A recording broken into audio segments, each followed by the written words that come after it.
अच्छी डिग्री अच्छे नंबर नहीं हुए तो कंपनी नौकरी नहीं देगी, सोसाइटी इज्जत नहीं देगी। आजकल एक नया डायमेंशन ऐड हो गया है, अच्छा रिश्ता नहीं मिलेगा। शादी.com, मैट्रिमोनी.com, इन सब पे जब तक आपके बायोडाटा में 3-4 डिग्री ना लगी हो तब तक कोई रिश्ता नहीं आता। कहने का मतलब है डिग्री एक कमोडिटी बन चुकी है। यूजुअली एक माइंडसेट होता था कि डिग्री का मतलब है नॉलेज गेन करना, डिग्री का मतलब है स्किल गेन करना, डिग्री का मतलब है एक अच्छा स्किल सेट डेवलप करना। बट वो डायमेंशंस चेंज हो चुके हैं और डिग्री धीरे धीरे इन सब कमोडिटिफिकेशन की वजह से एक कागज़ का टुकड़ा बन के रह गई है। एजुकेशन को rather than gaining skills, rather than gaining knowledge, हम हर दूसरे पैरामीटर के लिए यूज़ करते हैं। पड़ोसियों के बच्चों ने MBBS कर लिया, रिश्तेदारों के बच्चों ने CA लॉ कर लिया, तुम पीछे रह गए, तुमने तो सिर्फ BA हिस्ट्री करा, तुमने तो सिर्फ BA पॉल साइंस करा। वो एक रेस लग चुकी है कि प्रोफेशनल डिग्रीज अच्छी होती हैं अगर आपने ह्यूमैनिटीज़ लेने का सोच लिया, अगर आप साइंस में नहीं गए, अगर आप मेडिकल नॉन मेडिकल में नहीं गए तो आपने ज़िंदगी में तो देखो कुछ किया ही नहीं है। ये एक नोशन बन चुका है, रेस बन चुकी है। और उसमें भी अगर 12th में 97-98% मार्क्स नहीं आ रहे, दिल्ली यूनिवर्सिटी का SRCC हिंदू कॉलेज नहीं मिल रहा, तो फिर तो लाइफ एकदम ख़राब है, आगे तो कुछ हो ही नहीं सकता। कहने का मतलब है कि एजुकेशन को हम बिल्कुल गलत ले गए।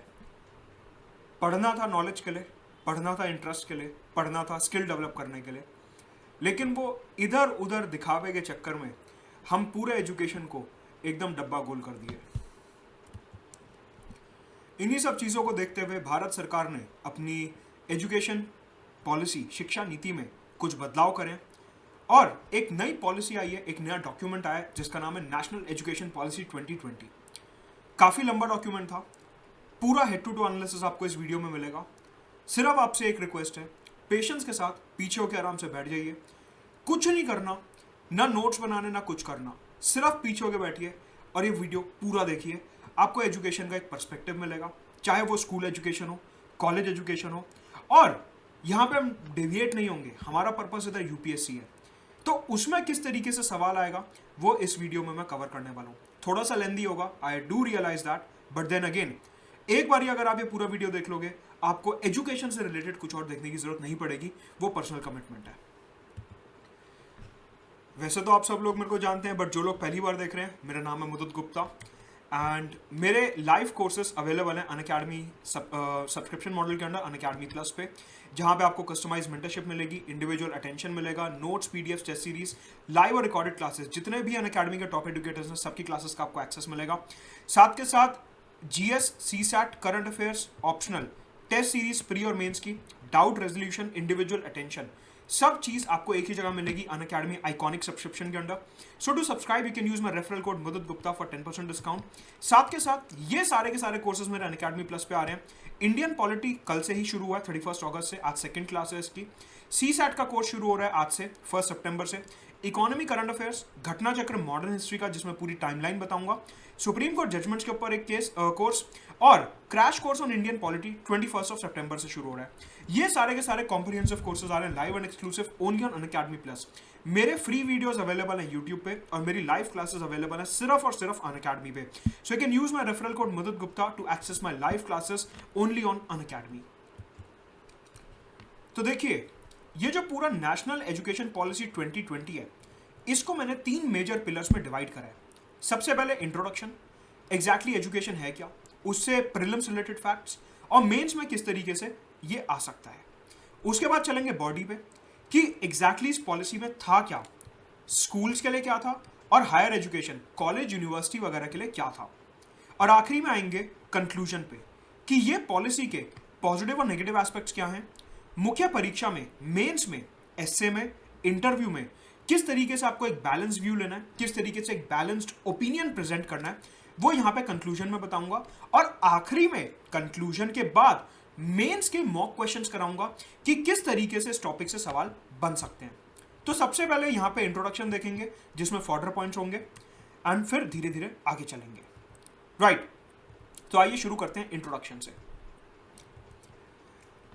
ओरिजिनल कॉन्स्टिट्यूशन की अगर बात करते हैं, जो कि 1950 में हमने एनफोर्स करा था, 26 जनवरी 1950 को, वहां पे एजुकेशन जो था वो स्टेटलेस सब्जेक्ट था। आपको पता है हमारे कॉन्स्टिट्यूशन में 7th शेड्यूल है जिसमें 3 लिस्ट हैं, यूनियन लिस्ट जिसपे पार्लियामेंट कानून बनाता है, स्टेट लिस्ट जिसपे सिर्फ स्टेट्स कानून बनाती हैं, और कॉन्करेंट लिस्ट जिसपे पार्लियामेंट और स्टेट लेजिस्लेचर दोनों कानून बना सकते हैं। तो ओरिजिनल कॉन्स्टिट्यूशन में एजुकेशन जो था वो स्टेट लिस्ट सब्जेक्ट था कि सिर्फ और सिर्फ स्टेट गवर्नमेंट ही इसके ऊपर कानून बना सकती थी। उसके बाद 42nd अमेंडमेंट एक्ट 1976 से इंदिरा गांधी की सरकार थी, उन्होंने कॉन्स्टिट्यूशन का अमेंडमेंट करा और एजुकेशन को स्टेट लिस्ट से उठा के कॉन्करेंट लिस्ट में डाल दिया। मतलब कि आज की तारीख में स्टेटस ये है कि एजुकेशन के ऊपर पार्लियामेंट और स्टेट लेजिस्लेचर दोनों ही कानून बना सकते हैं। इसी वजह से, क्योंकि सेंट्रल गवर्नमेंट के पास पावर है, इसी वजह से उन्होंने नेशनल एजुकेशन पॉलिसी 2020 अनवील करी। सो सेंट्रल गवर्नमेंट जो है इस पर्टिकुलर अमेंडमेंट के बाद से एजुकेशन के ऊपर कानून बना सकती है। आपको पता होगा कि भारत सरकार एक कानून भी लेके आई थी, राइट टू एजुकेशन एक्ट 2009, जो कि पार्लियामेंट में पास हुआ था। वो लॉ इसीलिए पास कर पाया था पार्लियामेंट क्योंकि एजुकेशन कॉन्करेंट लिस्ट सब्जेक्ट है, मतलब कि पार्लियामेंट के पास कानून बनाने की अथॉरिटी है एजुकेशन के सब्जेक्ट में, and hence right to education act 2009 was passed. However यहां पे एक कैच है। कैच ये है, वैसे तो एजुकेशन देखिए कॉन्करेंट लिस्ट का सब्जेक्ट है, लेकिन एजुकेशन के कुछ कंपोनेंट्स हैं जो आपको यूनियन लिस्ट में भी मिलेंगे। जैसे कि कॉन्स्टिट्यूशन में यूनियन लिस्ट में लिखा हुआ है कि Banaras Hindu university, Aligarh Muslim university और दिल्ली यूनिवर्सिटी, ये जो 3 यूनिवर्सिटीज हैं ये सेंट्रल गवर्नमेंट के अंडर आएंगी। मतलब कि ये 3 universities are in the union list, categorically लिखा हुआ है फर्स्ट लिस्ट में 7th शेड्यूल की। साथ के साथ ये लिखा हुआ है कि इंस्टीट्यूट्स ऑफ नेशनल इंपॉर्टेंस जो हैं as determined by parliament by law, they will also be the part of union list. For example IIMs, for example IITs, ये सारे के सारे इंस्टीट्यूट्स ऑफ नेशनल इंपॉर्टेंस हैं। पार्लियामेंट में कानून पास हुआ है to declare IIMs and all as institutes of national importance. Constitution ये कहता है Banaras Hindu university, Aligarh Muslim university, Delhi university, ये तीनों डायरेक्टली केंद्र की सरकार के अंडर रहेंगे। साथ के साथ पार्लियामेंट अगर कोई कानून पास करता है किसी इंस्टीट्यूट को नेशनल इंपॉर्टेंस डिक्लेयर करते हुए, तो वो इंस्टीट्यूट भी यूनियन गवर्नमेंट के अंडर रहेगा। साथ के साथ अगर गवर्नमेंट कोई ऐसा इंस्टीट्यूट खोलती है for the training of the police officers, vocational training, detection of crime, इन सब से रिलेटेड अगर कोई इंस्टीट्यूट खोला जाता है तो वो भी केंद्र की सरकार के अंडर आएगा। समझने की बात यह है, एजुकेशन ओवरऑल कॉन्करेंट लिस्ट में है, लेकिन कुछ एक्सेप्शंस हैं जो यूनियन लिस्ट में है। प्रीलिम्स के पॉइंट ऑफ व्यू से आपको ध्यान रखना है कि एजुकेशन जो है ओवरऑल कॉन्करेंट में है, 42nd अमेंडमेंट एक्ट से लाया गया, लेकिन उसके 3 कंपोनेंट्स बनारस हिंदू यूनिवर्सिटी, अलीगढ़ और दिल्ली, साथ के नेशनल इंपॉर्टेंस के इंस्टीट्यूट्स, पुलिस और crime related, investigation related institutes, ये तीनों यूनियन लिस्ट में आएंगे। नाउ जैसा कि मैंने आपको बताया कि जो नेशनल एजुकेशन पॉलिसी है उसके 2 भाग हैं, 2 मेजर पिलर्स हैं। एक तो हो गया स्कूल एजुकेशन और एक हो गया हायर एजुकेशन। आगे बढ़ने से पहले एक कंफ्यूजन क्लियर करना चाहूंगा। आपको पता है कि हम अक्सर रेफर करते हैं primary education, secondary education, pre primary education. Usually कुछ एस्पिरेंट्स इसमें कंफ्यूज हो जाते हैं, कुछ लोग इसमें कंफ्यूज हो जाते हैं। तो एक बारी आपके कंफ्यूजन दूर करने के लिए मैं यहाँ पे बता देता हूँ कि जो LKG, UKG और ये सारी क्लासेस होती हैं, इनको कहते हैं प्री प्राइमरी, इनको कहा जाता है प्री प्राइमरी। फर्स्ट क्लास से लेके 8th क्लास तक कहा जाता है primary level of education. 9th class से 12th क्लास तक मानी जाती है सेकेंडरी एजुकेशन। 12th क्लास के बाद जब आप कॉलेज में जाते हो उसे बोला जाता है हायर एजुकेशन। तो अब पूरे वीडियो में मैं अगर बोलूं प्री प्राइमरी, उसका मतलब है LKG, UKG और ये प्ले स्कूल वगैरह। अगर मैं बोलूं प्राइमरी, इसका मतलब है फर्स्ट क्लास से 8th क्लास। अगर मैं बोलूं सेकेंडरी, उसका मतलब है 9th क्लास से 12th क्लास। अगर मैं बोलूं higher education, higher education word सुनते आपके दिमाग में सिर्फ कॉलेज आना चाहिए। सो अभी तक क्या हो रहा था कि जो नेशनल एजुकेशन पॉलिसी थी वो 1986 में बनाई गई थी। अब 1986 की जो पॉलिसी है उसको रिप्लेस कर दिया गया है और नई एजुकेशन पॉलिसी आई है जिसका नाम है नेशनल एजुकेशन पॉलिसी 2020। देखिए, हमारे सस्टेनेबल डेवलपमेंट गोल्स जो होते हैं, यूनाइटेड नेशंस के जो सस्टेनेबल डेवलपमेंट गोल्स हैं जो हमारे को 2030 तक अचीव करने हैं, उसमें गोल नंबर 4 है जिसका नाम है क्वालिटी एजुकेशन। सरकार ने बोला कि ये goal number 4 quality education achieve करने के लिए हम पुरानी एजुकेशन पॉलिसी को हटा रहे हैं और नई एजुकेशन पॉलिसी लेके आते हैं। अब देखिए, ये जो नई एजुकेशन पॉलिसी है इसके कुछ पिलर्स हैं। सबसे पहले सरकार ने बोला कि हमारा फोकस रहेगा एक्सेस पे, चाहे आप ग्रामीण क्षेत्रों में हो या आप शहरी इलाकों में हो, चाहे आप नॉर्थ इंडिया में हो, चाहे आप नॉर्थ ईस्ट इंडिया में हो, चाहे आप वेस्ट इंडिया में हो, चाहे साउथ इंडिया में हो, कहीं पे भी आप हो, सब जगह आपको क्वालिटी एजुकेशन का एक्सेस मिलना चाहिए।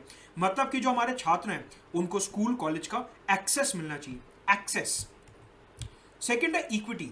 ऐसा नहीं होना चाहिए कि जो पिछड़े हुए वर्ग के बच्चे हैं वो क्वालिटी एजुकेशन नहीं प्राप्त कर पा रहे, वो अच्छे आईआईटी आईआईएम में नहीं जा पा रहे, वो अच्छे स्कूल कॉलेज में नहीं जा पा रहे। ऐसा नहीं होना चाहिए।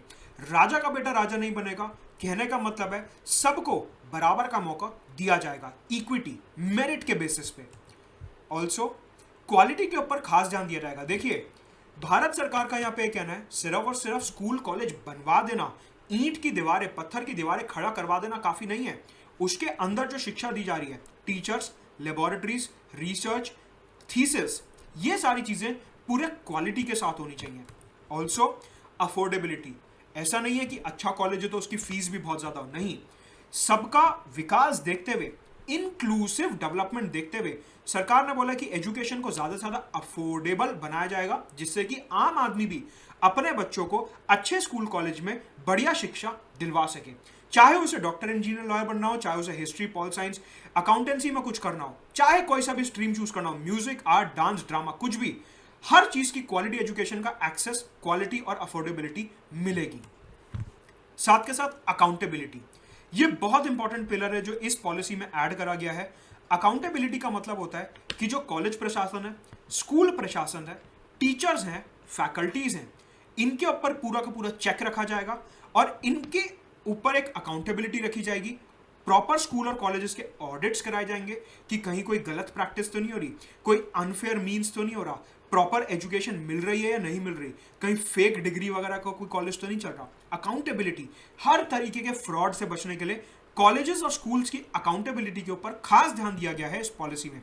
तो ये जो 5 पिलर हैं नई एजुकेशन पॉलिसी के, इन 5 पिलर्स को आपको अपने मेंस और एस्से में लिखना है to refine your answer. Ultimately Bharat सरकार का यह कहना है कि यहां पे हमारा एकमात्र ऑब्जेक्टिव है to become global knowledge super power. We want to become a knowledge based economy, knowledge based economy. कि देखिए, हमारे यहां मैन्युफैक्चरिंग वीक है, हमारे को पता है, लेकिन हमारा जो यूथ है वो बहुत शार्प है। उनको proper guidance, proper skill, proper education अगर दी जाएगी तो हम दुनिया की सबसे ज्यादा नॉलेजेबल सोसाइटी बन सकते हैं। हमारे यहां सबसे ज्यादा इनोवेशन पॉसिबल है। उसी कॉन्टेक्स्ट को ध्यान में रखते हुए हमारे को ग्लोबल नॉलेज सुपर पावर बनना है। तो अभी हमने क्या देखा, इंट्रोडक्शन पार्ट देख लिया। अब शिफ्ट करते हैं अपने दूसरे पिलर की तरफ, that is the body part. और बॉडी में भी सबसे पहले मेरा फोकस रहेगा स्कूल एजुकेशन पे। तो चलिए शुरू करते हैं स्कूल एजुकेशन। स्कूल एजुकेशन में अगर हम बात करें तो सबसे पहला पिलर है यूनिवर्सल एक्सेस टू एजुकेशन। देखिए, यहां पे एक कीवर्ड है, इसको मार्क कर लीजिए आप, universal access to education. Universal access का मतलब है कि चाहे कोई सा भी बच्चा हो, किसी भी धर्म का, किसी भी कास्ट का, किसी भी जेंडर का, किसी भी रीजन का, कोई सी भी लैंग्वेज बोलता हो, उसका इकोनॉमिक स्टेटस कुछ भी हो, उसकी कास्ट कुछ भी हो, फर्क नहीं पड़ता, हर किसी बच्चे को एजुकेशन का एक्सेस दिया जाएगा इररिस्पेक्टिव, बिना किसी भेदभाव के हर बच्चे को एजुकेशन का एक्सेस दिया जाएगा। साथ के साथ सरकार ने बोला स्कूल में दाखिला कराना काफी नहीं है, स्कूल में एडमिशन कराना काफी नहीं है कि एलकेजी में, प्री प्राइमरी में, प्ले स्कूल में एडमिशन करा दिया तो हो गया काम। नहीं, हमारे को इंश्योर करना है कि 12वीं कक्षा तक हर छात्र पढ़ाई कर रहा है। यूनिवर्सल एक्सेस मतलब कि हर छात्र को हर क्लास का एक्सेस मिलेगा irrespective of all the conditions. सबसे पहला ऑब्जेक्टिव है कि जो स्कूल गोइंग एज के बच्चे हैं 18 साल तक के, उनमें से कोई भी स्कूल के बाहर नहीं रहेगा। एलकेजी से लेकर 12th क्लास तक, प्री प्राइमरी से लेकर सेकेंडरी एजुकेशन तक सबको एक्सेस मिलेगा स्कूलिंग एजुकेशन का। पहला एस्पेक्ट। अब देखिए, यहां पे थोड़ा सा कॉन्स्टिट्यूशन से लिंक करना चाहूंगा। Article 21A of the Indian constitution कहता है कि 6 से 14 साल की उम्र के जो बच्चे हैं उनके पास एजुकेशन का फंडामेंटल राइट है। 6 से 14 साल की उम्र के जो बच्चे हैं, मतलब कि फर्स्ट से 8th क्लास तक एजुकेशन फ्री और कंपलसरी है।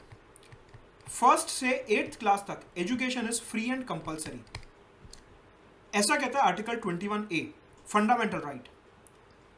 अगर 6 से 14 साल की उम्र के बच्चों को फ्री और कंपलसरी एजुकेशन नहीं मिल रही तो वो सुप्रीम कोर्ट जा सकते हैं अपना फंडामेंटल राइट क्लेम करने के लिए, या वो हाई कोर्ट भी जा सकते हैं आर्टिकल 226 के अंदर अपना फंडामेंटल राइट क्लेम करने के लिए। आपको पता है कि अगर हमारे फंडामेंटल राइट्स हमारे को नहीं मिलते तो हम हायर जुडिशरी में जा सकते हैं, हाई कोर्ट, सुप्रीम कोर्ट जा सकते हैं और अपने फंडामेंटल राइट्स को क्लेम कर सकते हैं। कहने का मतलब है कि जो कॉन्स्टिट्यूशनल गारंटी दी गई है हमारे को, वो दी गई है सिर्फ प्राइमरी एजुकेशन के लिए। ध्यान से समझिए कि ये वाला जो लेवल है हमारे को कॉन्स्टिट्यूशनल गारंटी आर्टिकल 21A सिर्फ इस लेवल के लिए दिया गया है, इस लेवल के लिए नहीं दिया गया, इस लेवल के लिए नहीं दिया गया। कहने का मतलब है कि अगर किसी छात्र को प्री प्राइमरी एजुकेशन नहीं मिल रही, अगर किसी छात्र को सेकेंडरी एजुकेशन नहीं मिल रही, तो वो कोर्ट नहीं जा सकता। वो सुप्रीम कोर्ट, हाई कोर्ट सिर्फ तब जा सकता है जब उसको प्राइमरी एजुकेशन नहीं मिल रही, क्योंकि कॉन्स्टिट्यूशनल गारंटी है 6 से 14 साल की उम्र के बच्चों के लिए फर्स्ट क्लास से 8th क्लास तक। प्री प्राइमरी और सेकेंडरी के लिए कोई भी कॉन्स्टिट्यूशनल गारंटी नहीं है। तो यह बात समझने वाली है कि इवन दो ये पॉलिसी कहती है कि सारे के सारे लेवल्स पे यूनिवर्सल एजुकेशन दी जाएगी, प्री प्राइमरी से लेकर सेकेंडरी तक यूनिवर्सल एजुकेशन का एक्सेस दिया जाएगा, लेकिन ये तो पॉलिसी है, ये कोई फंडामेंटल राइट थोड़ी ना है। कहने का मतलब है सरकार ने बोला कि LKG से लेकर 12th क्लास तक सबको शिक्षा दी जाएगी, ये सरकार की पॉलिसी है, ये कॉन्स्टिट्यूशनल चेंज नहीं है, ये कोई एक्ट नहीं है, ये सिर्फ पॉलिसी है। आप इस बात को समझिए कि अगर सरकार कोई पॉलिसी लेके आती है, उस पॉलिसी के वायलेशन के लिए आप कोर्ट नहीं जा सकते। आप सुप्रीम कोर्ट सिर्फ तब जा सकते हो जब कॉन्स्टिट्यूशन में दिए गए फंडामेंटल राइट्स वायलेट होते हैं। सरकार ने तो ये कॉन्स्टिट्यूशन में नहीं डाला कि सारे लेवल्स पे यूनिवर्सल एक्सेस दिया जाएगा। यहां पे मैं आपको ये बताना चाह रहा हूं कि मेंस में जब आपको एक नेगेटिव व्यू पॉइंट लिखना होगा तो आप ये लिखोगे कि इवन दो सरकार की पॉलिसी ये कहती है कि सारे लेवल्स पे यूनिवर्सल एक्सेस दिया जाएगा, लेकिन अगर सारे लेवल्स पे यूनिवर्सल एक्सेस नहीं मिलता तो हमारे पास कोई रेस्क्यू नहीं है, हमारे पास कोई सोल्यूशन नहीं है, हमारे पास कोई कोर्ट का जरिया नहीं है। सिर्फ आर्टिकल 21A के अंडर फर्स्ट क्लास से 8th क्लास तक अगर फ्री और कंपलसरी एजुकेशन नहीं मिल रही तो ही आप कोर्ट जा सकते हो, अदरवाइज नहीं जा सकते। यह है इस पॉलिसी का लूप होल, यह है इस पॉलिसी में छोटी सी कमी। साथ के साथ आपको पता होगा कि हमारे कॉन्स्टिट्यूशन में पार्ट 4 में directive principles of the state policy दिए हुए हैं, which are basically the fundamental principles of governance. These principles are fundamental for the governance of the country, ये हमारे को पता है, राइट। नाउ आर्टिकल 46 कहता है that state shall endeavour to provide education to all until they complete the age of 6 years। ध्यान से समझो, DPSP जो हैं अगर ये पूरे नहीं हो रहे आप कोर्ट नहीं जा सकते। सुप्रीम कोर्ट आप सिर्फ तब जा सकते हो जब आपका फंडामेंटल राइट वायलेट हो रहा है। अगर सरकार अपनी पॉलिसी पूरी नहीं कर रही या सरकार DPSP इंप्लीमेंट नहीं कर रही तो आप सुप्रीम कोर्ट नहीं जा सकते। मतलब कि अगर आपको प्राइमरी एजुकेशन नहीं मिल रही आप सुप्रीम कोर्ट जा सकते हो, क्योंकि वो फंडामेंटल राइट्स में दिया हुआ है, आर्टिकल 21A में दिया हुआ है।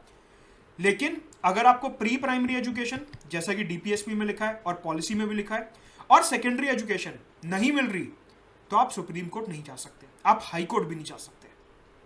तो ये कॉन्स्टिट्यूशनल डायमेंशन इस पॉलिसी का आपको ध्यान रखना है कि policy is not justiciable, policy is not enforceable. मतलब कि सरकार ने एक विजन डॉक्यूमेंट निकाल दिया, लेकिन अगर सरकार उसे पूरा नहीं करती तो आप सुप्रीम कोर्ट, हाई कोर्ट नहीं जा सकते। सुप्रीम कोर्ट, हाई कोर्ट सिर्फ तब जाया जाएगा जब फंडामेंटल राइट वायलेट होगा। ये फर्क ध्यान रखना आपको, राइट। नाउ तो अगर हम नेशनल एजुकेशन पॉलिसी 2020 के और पिलर्स देखें, एक पिलर हमने देख लिया क्या कि LKG से लेकर 12th क्लास तक हमारे को यूनिवर्सल एक्सेस टू एजुकेशन देना है। नाउ यूनिवर्सल एक्सेस प्रमोट करने के लिए सरकार कुछ कदम उठाएगी। आगे बढ़ने से पहले मेरे सारे वीडियोस और क्लासेस के अपडेट्स के लिए नीचे डिस्क्रिप्शन बॉक्स में मैंने टेलीग्राम चैनल का लिंक दिया है, उस पर क्लिक करके उसे ज़रूर ज्वाइन करिए, जिससे कि आप मेरा कोई भी वीडियो, कोई भी class, special class, free special classes miss ना करें। डिस्क्रिप्शन बॉक्स में टेलीग्राम चैनल का लिंक दिया हुआ है।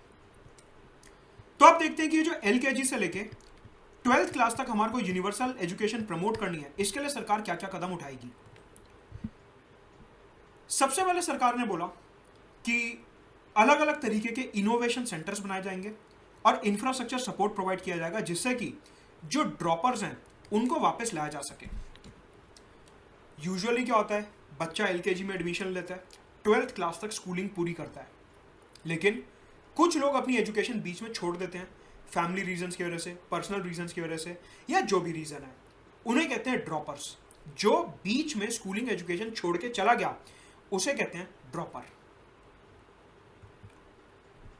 तो सरकार ने बोला कि जितने लोगों ने स्कूल से ड्रॉप आउट कर लिया उनको वापस लाना हमारी प्रायोरिटी है, उनको दोबारा से स्कूलिंग पूरी कराना हमारी प्रायोरिटी है। तो उनको इंफ्रास्ट्रक्चर सपोर्ट दिया जाएगा, जो भी उनकी नीड्स हैं उनको हम पूरा करेंगे।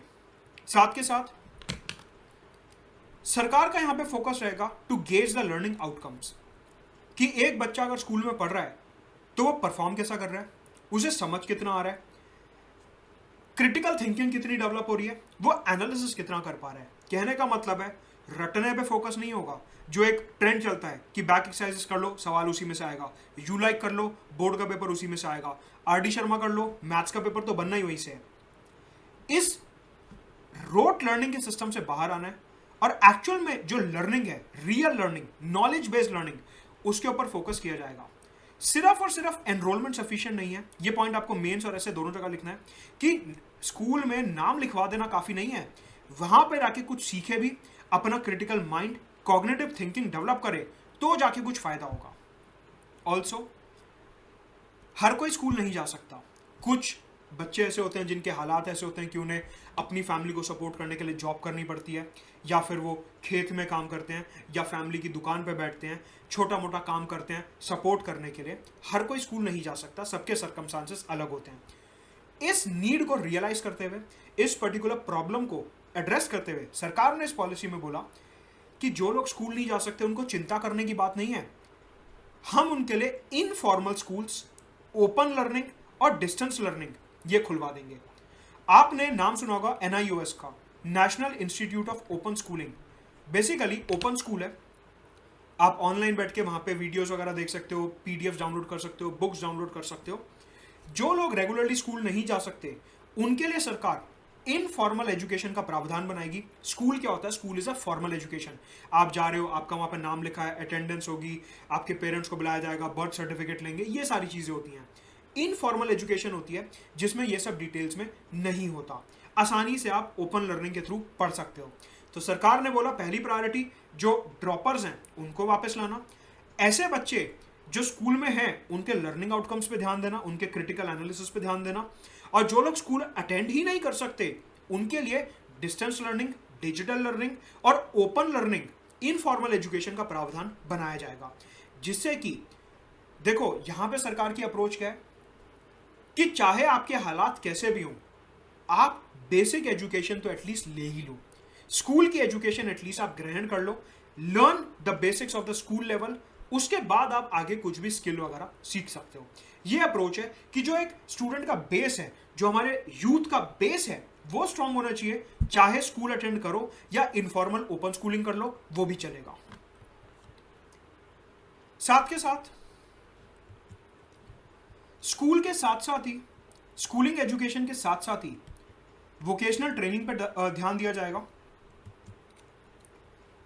वोकेशनल ट्रेनिंग मतलब कि कोई रियल लाइफ स्किल सिखाया जाएगा, और लाइफ एनरिचमेंट कोर्सेज पे भी ध्यान दिया जाएगा कि सिर्फ और सिर्फ किताबी कीड़ा नहीं बनना है, किताबों से बाहर भी एक दुनिया है।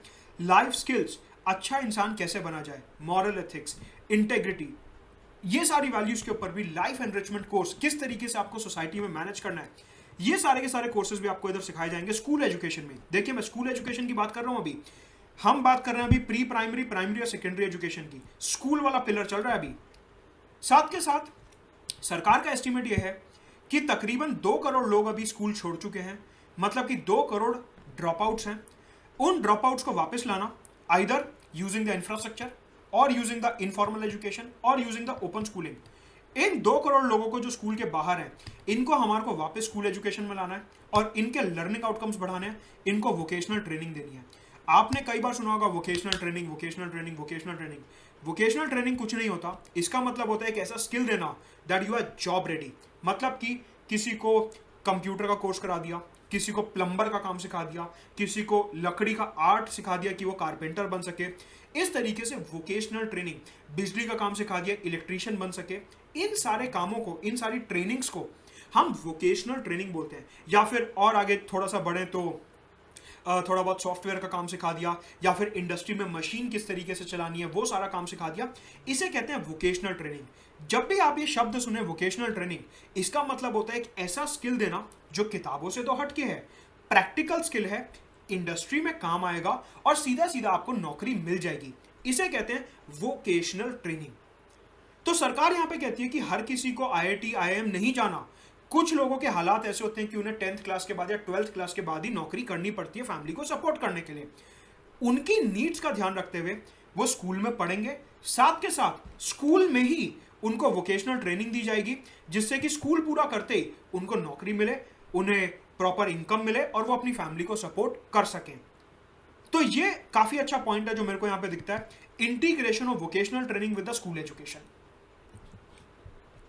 राइट, तो ये चीज प्लीज ध्यान रखिएगा, ये कीवर्ड आपको यूज करना है, integration of vocational training with school education. Now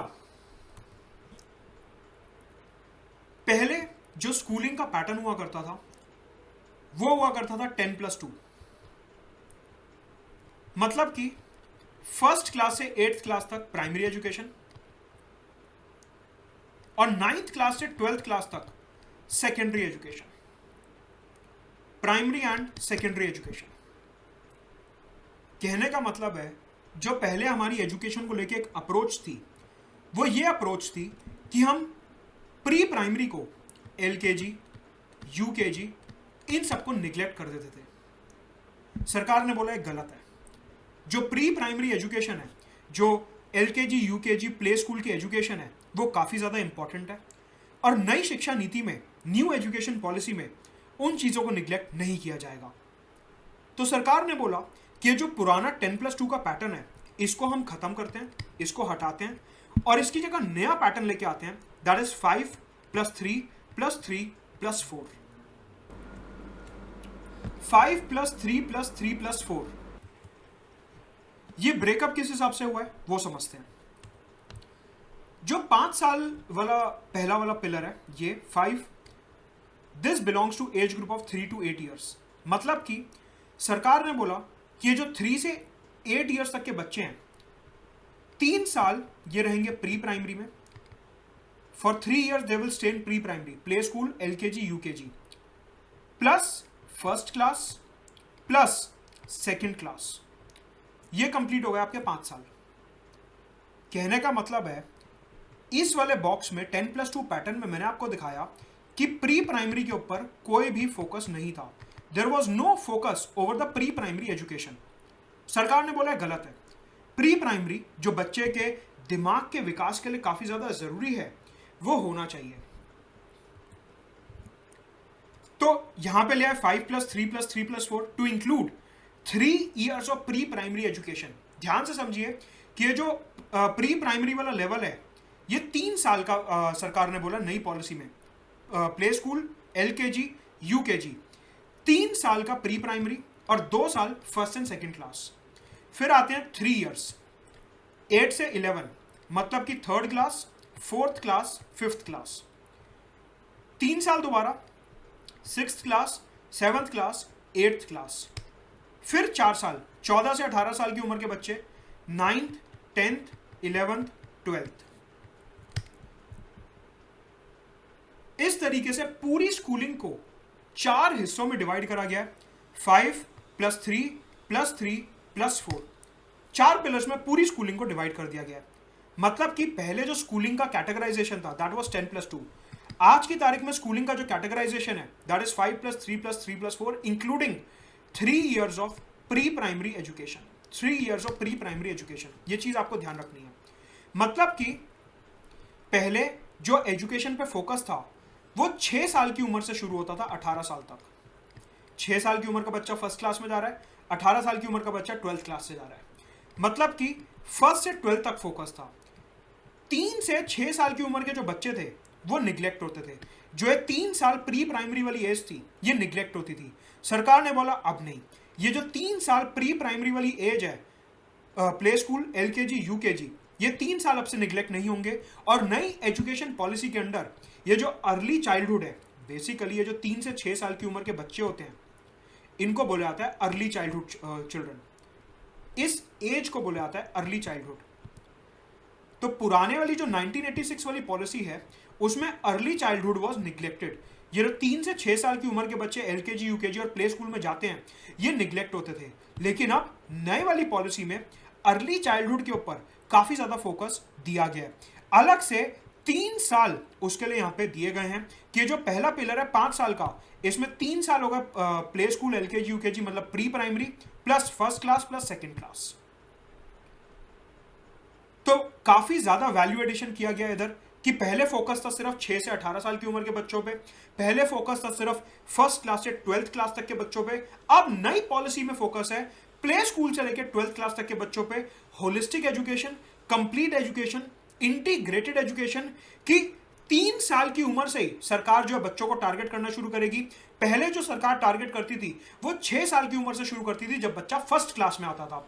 अब जो सरकार फोकस करेगी वो 3 साल की उम्र से करेगी जब बच्चा प्ले स्कूल में आता है। प्ले स्कूल से लेकर 12th क्लास तक इन पूरे के पूरे 15 सालों के लिए सरकार जो है पूरा का पूरा फोकस रखेगी प्री प्राइमरी से लेकर सेकेंडरी तक, होलिस्टिक एजुकेशन।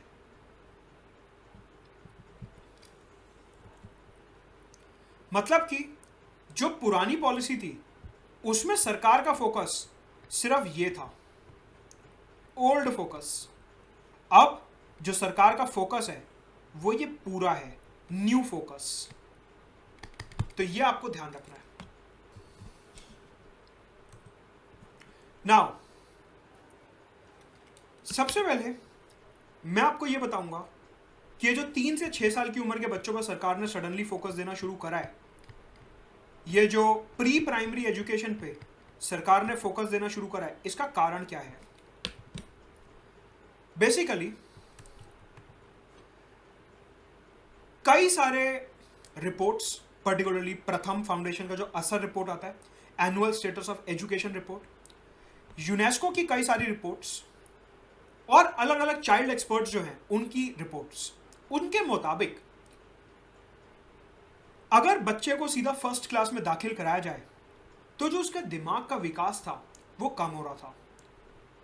कहने का मतलब है, एक्सपर्ट्स का ही मानना है कि अगर बच्चे को प्ले स्कूल, एलकेजी, यूकेजी करवाया जाता है तो उसकी जो ब्रेन फॉर्मेशन है, उसकी जो कॉग्निटिव थिंकिंग है, उसके जो क्रिटिकल स्किल्स हैं वो ज्यादा डेवलप होते हैं। अगर आपको बच्चे की मेंटल एबिलिटीज ठीक तरीके से डेवलप करनी है और उसको रोट लर्निंग से बाहर रखना है, रटने रटाने से बाहर रखना है, और आप चाहते हो कि एक्चुअल में उसकी critical thinking, out of the box thinking develop हो, तो प्री प्राइमरी एजुकेशन काफी ज्यादा जरूरी है। एंड हेंस इस पर्टिकुलर चीज को ध्यान में रखते हुए यूनेस्को, प्रथम फाउंडेशन, असर रिपोर्ट और ये सारे के सारे जो फैक्ट्स हैं इनको ध्यान में रखते हुए सरकार ने बोला कि प्री प्राइमरी एजुकेशन के ऊपर हमारा फोकस रहेगा। डायरेक्टली बच्चों को फर्स्ट क्लास में एडमिट नहीं कराया जाएगा, डायरेक्टली बच्चों को फर्स्ट क्लास में एडमिशन नहीं दिलवाया जाएगा। पहले 3 साल के लिए उनको प्री प्राइमरी एजुकेशन दी जाएगी। जैसे ही बच्चा 3 साल का होता है, 3 साल से 6 साल तक की उम्र तक उसे प्री प्राइमरी एजुकेशन दी जाएगी, एलकेजी, यूकेजी, प्ले स्कूल। उसके बाद जब वो 6 साल का हो जाएगा तो उसे फर्स्ट क्लास में दाखिल करा दिया जाएगा। यूजुअली एक डेटा और निकल के आता है और वो ये है कि असर रिपोर्ट, ये जो प्रथम फाउंडेशन की असर रिपोर्ट है, annual status of education report, ये हमारे को दिखाती है कि कुछ पेरेंट्स क्या कर रहे थे, बच्चे के ईयर्स बचाने के लिए उसको 4 साल की उम्र में फर्स्ट क्लास में डलवा दे रहे थे। एजुकेशन एक्सपर्ट्स का मानना है कि 3 से 6 साल सिर्फ और सिर्फ प्री प्राइमरी के लिए होना चाहिए और बच्चा जब 6 साल का हो जाए तभी उसे फर्स्ट क्लास में जाना चाहिए। लेकिन कुछ पेरेंट्स अपने बच्चों को 4 साल की उम्र में ही ईयर्स बचाने के लिए कि जल्दी से जल्दी बैचलर्स कॉलेज में जाए, जल्दी से जल्दी IIT IIM में जाए, जल्दी से जल्दी UPSC वगैरह दे, कलेक्टर वगैरह बने, ये सब। तो वो क्या कर रहे थे कि 4 साल की उम्र में फर्स्ट क्लास में डलवा देते थे। एक्सपर्ट्स ने ये पाया कि अगर आप एज से पहले 6 साल की उम्र से पहले बच्चे को फर्स्ट क्लास में डलवा रहे हो तो वो ठीक तरीके से परफॉर्म नहीं कर पाएगा और उसके जो लर्निंग आउटकम्स हैं वो काफ़ी ज़्यादा पुअर रहेंगे। और ऐसा मैं नहीं बोलता, ऐसा असर की रिपोर्ट बोलती है। मेरे ही चैनल पे मैंने एक वीडियो बनाया हुआ है, अगर आप सर्च करोगे प्लेलिस्ट में जाके तो मैंने वीडियो बनाया हुआ है जिसमें मैंने प्रूफ करा है डेटा के थ्रू कि अगर 4 साल की उम्र के बच्चे को फर्स्ट क्लास में डाल दिया जाता है तो उसके लर्निंग आउटकम्स काफ़ी ज़्यादा पुअर रहते हैं और वो पढ़ाई में कुछ खास नहीं कर पाता। पेरेंट्स को ये लगता है कि ठीक है ईयर्स बच गए उसके, जल्दी कॉलेज जाएगा, जल्दी ये करेगा, लेकिन वो जल्दी के चक्कर में बच्चे का नुकसान हो रहा है, फायदा नहीं हो रहा है। इस पॉइंट को रिकॉग्नाइज करते हुए सरकार ने बोला कि ठीक है 3 से 6 साल प्री प्राइमरी एजुकेशन, 6 साल की उम्र में प्राइमरी एजुकेशन, उसके बाद 5+3+3+4 फॉर्मूला अब से चलेगा, 10+2 का फॉर्मूला नहीं चलेगा। तो सरकार ने क्या बोला कि 12 साल तो आपको फर्स्ट क्लास से 12th क्लास तक करना ही है, प्लस 3 साल आपको प्री प्राइमरी एजुकेशन करनी है। साथ के साथ कुछ एक्सपर्ट्स का भी मानना है कि जो बच्चे के 85% दिमाग का विकास होता है वो 6 साल की उम्र से पहले ही हो जाता है। तो अगर आपको ये विकास प्रॉपर तरीके से करना है, बच्चे के दिमाग का जो 85% विकास अगर आपको ठीक तरीके से करना है तो प्री प्राइमरी एजुकेशन बहुत ज़्यादा ज़रूरी है। प्ले स्कूल LKG UKG में डालना बहुत ज़्यादा ज़रूरी है क्योंकि वहाँ पे जो एक इनोवेटिव लर्निंग होती है, वहाँ पे जिस तरीके से बच्चे को हैंडल किया जाता है वो काफ़ी ज़्यादा ज़रूरी है। उसका करिकुलम अलग होता है, उसका सिलेबस अलग होता है, किस तरीके से बच्चे को ट्रेनिंग दी जाती है, जो नर्सरी टीचर्स होते हैं वो किस तरीके से poems, colours, block building, games वगैरह एक्टिविटीज़ के थ्रू बच्चे को सिखाते हैं, वो फर्स्ट क्लास सेकंड क्लास में पॉसिबल नहीं है, वो सिर्फ पॉसिबल है प्री प्राइमरी एजुकेशन में। हेंस जो सबसे मेजर पॉइंट है इस पॉलिसी का वो ये है कि प्री प्राइमरी एजुकेशन के ऊपर बहुत बहुत बहुत ज़्यादा फोकस यहाँ पे दिया गया है। इसी चीज को ध्यान में रखते हुए, अच्छा मैंने आपको एक चीज यहां पे बताई क्या, कि ये जो 3 साल से 6 साल की उम्र होती है इसको बोलते हैं अर्ली चाइल्डहुड।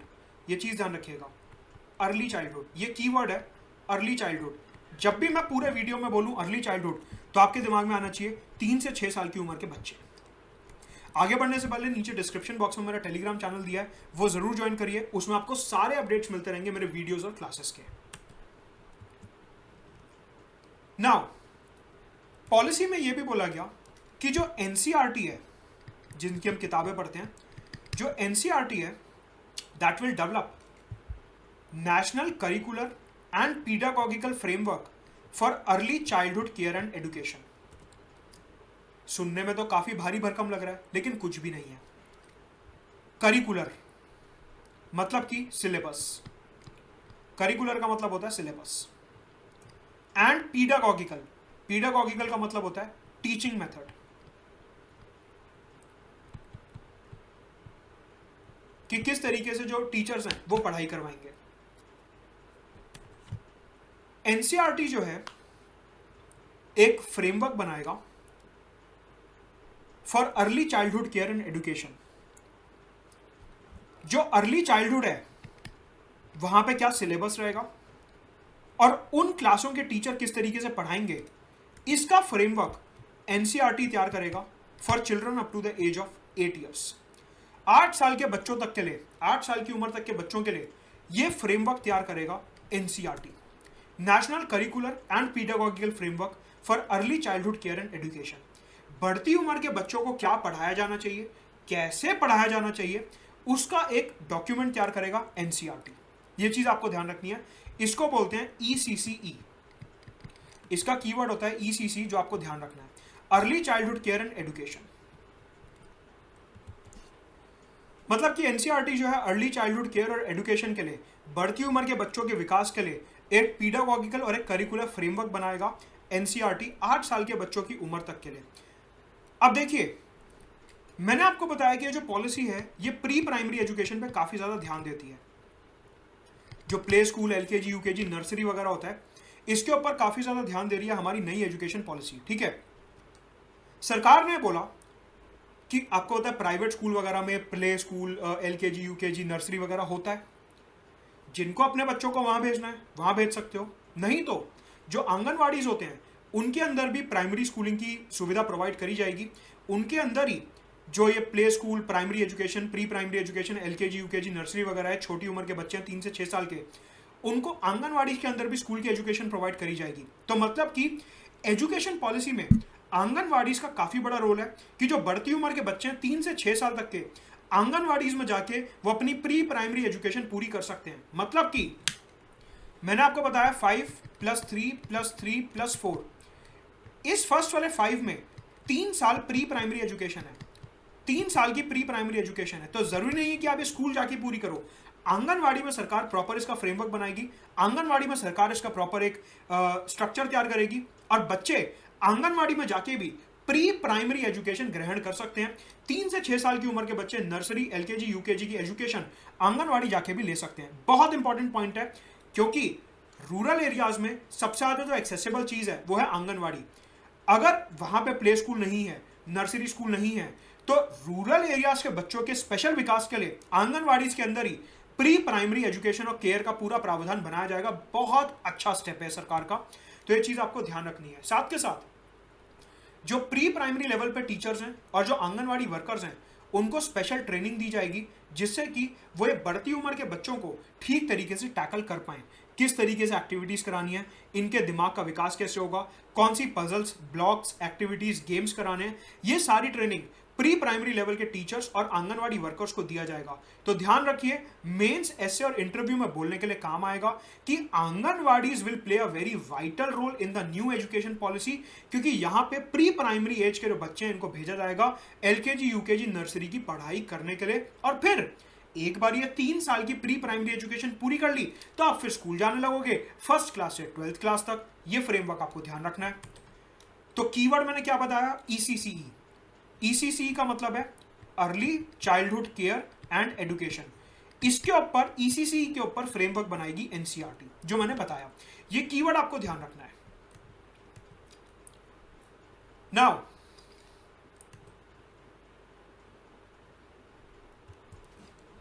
तो ये जो अर्ली चाइल्डहुड केयर और एजुकेशन है, इसमें 4 मेजर मिनिस्ट्रीज इन्वॉल्व हैं। कहने का मतलब है NCERT तो एक ECCE के ऊपर फ्रेमवर्क बनाएगा, ये तो हो गई एक बात, राइट।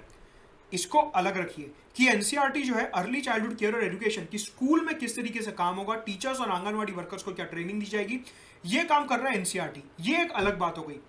लेकिन अगर ओवरऑल एजेंडा की बात करते हैं, ओवरऑल अगर पॉलिसी की बात करते हैं, तो अर्ली चाइल्डहुड केयर और एजुकेशन के लिए 4 मिनिस्ट्रीज इन्वॉल्व हैं। देखिए, ECCE के अंदर 2 कीवर्ड्स हैं, चाइल्डहुड केयर मतलब कि हेल्थ, वैक्सीनेशन, न्यूट्रिशन, और एजुकेशन।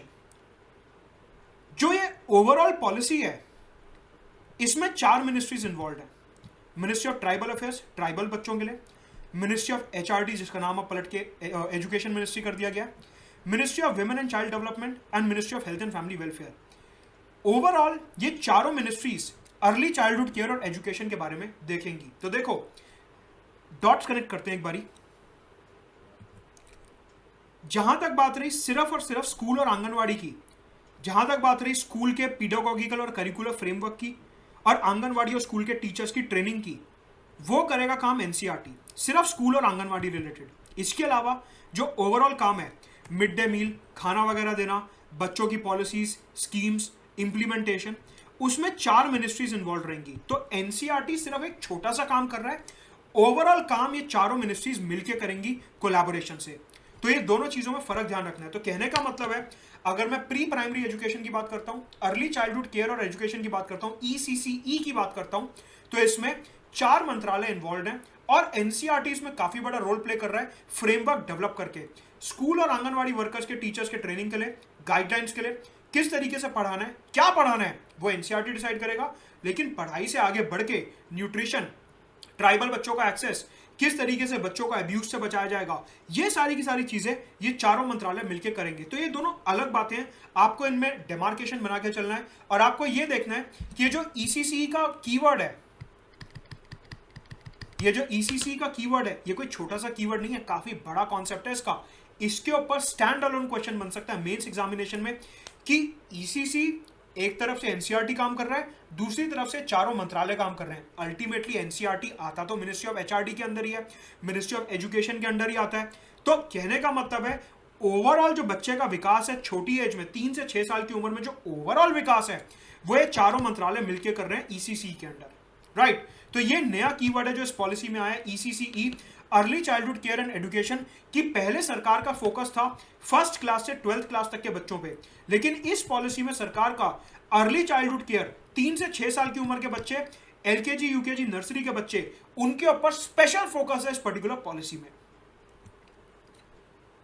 तो देखिए, अगर हम बात करें एजुकेशन और लर्निंग की, तो सरकार का यहां पे कहना है कि सबसे सबसे सबसे सबसे सबसे पहला फोकस हमारा होगा अर्ली चाइल्डहुड केयर और प्री स्कूलिंग पे।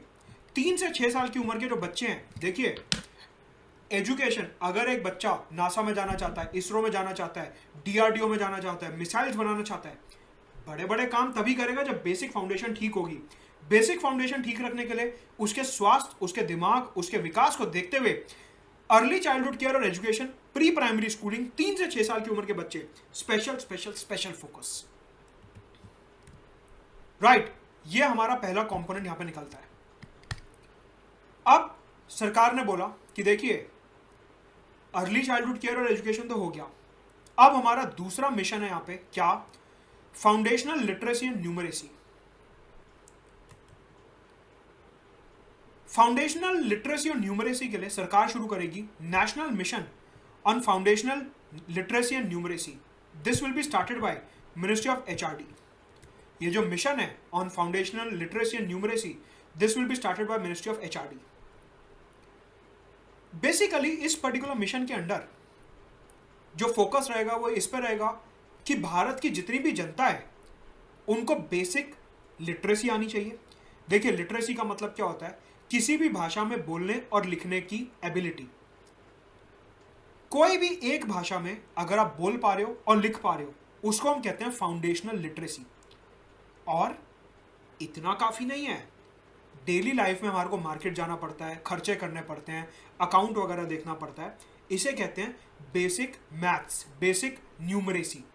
कि थोड़ा बहुत प्लस माइनस एडिशन मल्टीप्लिकेशन तो आना चाहिए, जिससे कि अगर आप पॉलिटिकल थिंकर्स, हिस्ट्री, साइंस वगैरह नहीं पढ़ रहे, कोई दिक्कत नहीं है, लेकिन एटलीस्ट इतनी लैंग्वेज और इतनी मैथ समझ लो कि आपका बेसिक गुजारा तो कम से कम हो सके, कि आप एक भाषा में बोल सकते हो, एक भाषा में लिख सकते हो और बेसिक मैथ्स कर सकते हो, जिससे कि डेली जो आपका रोजमर्रा का काम है वो चल सके।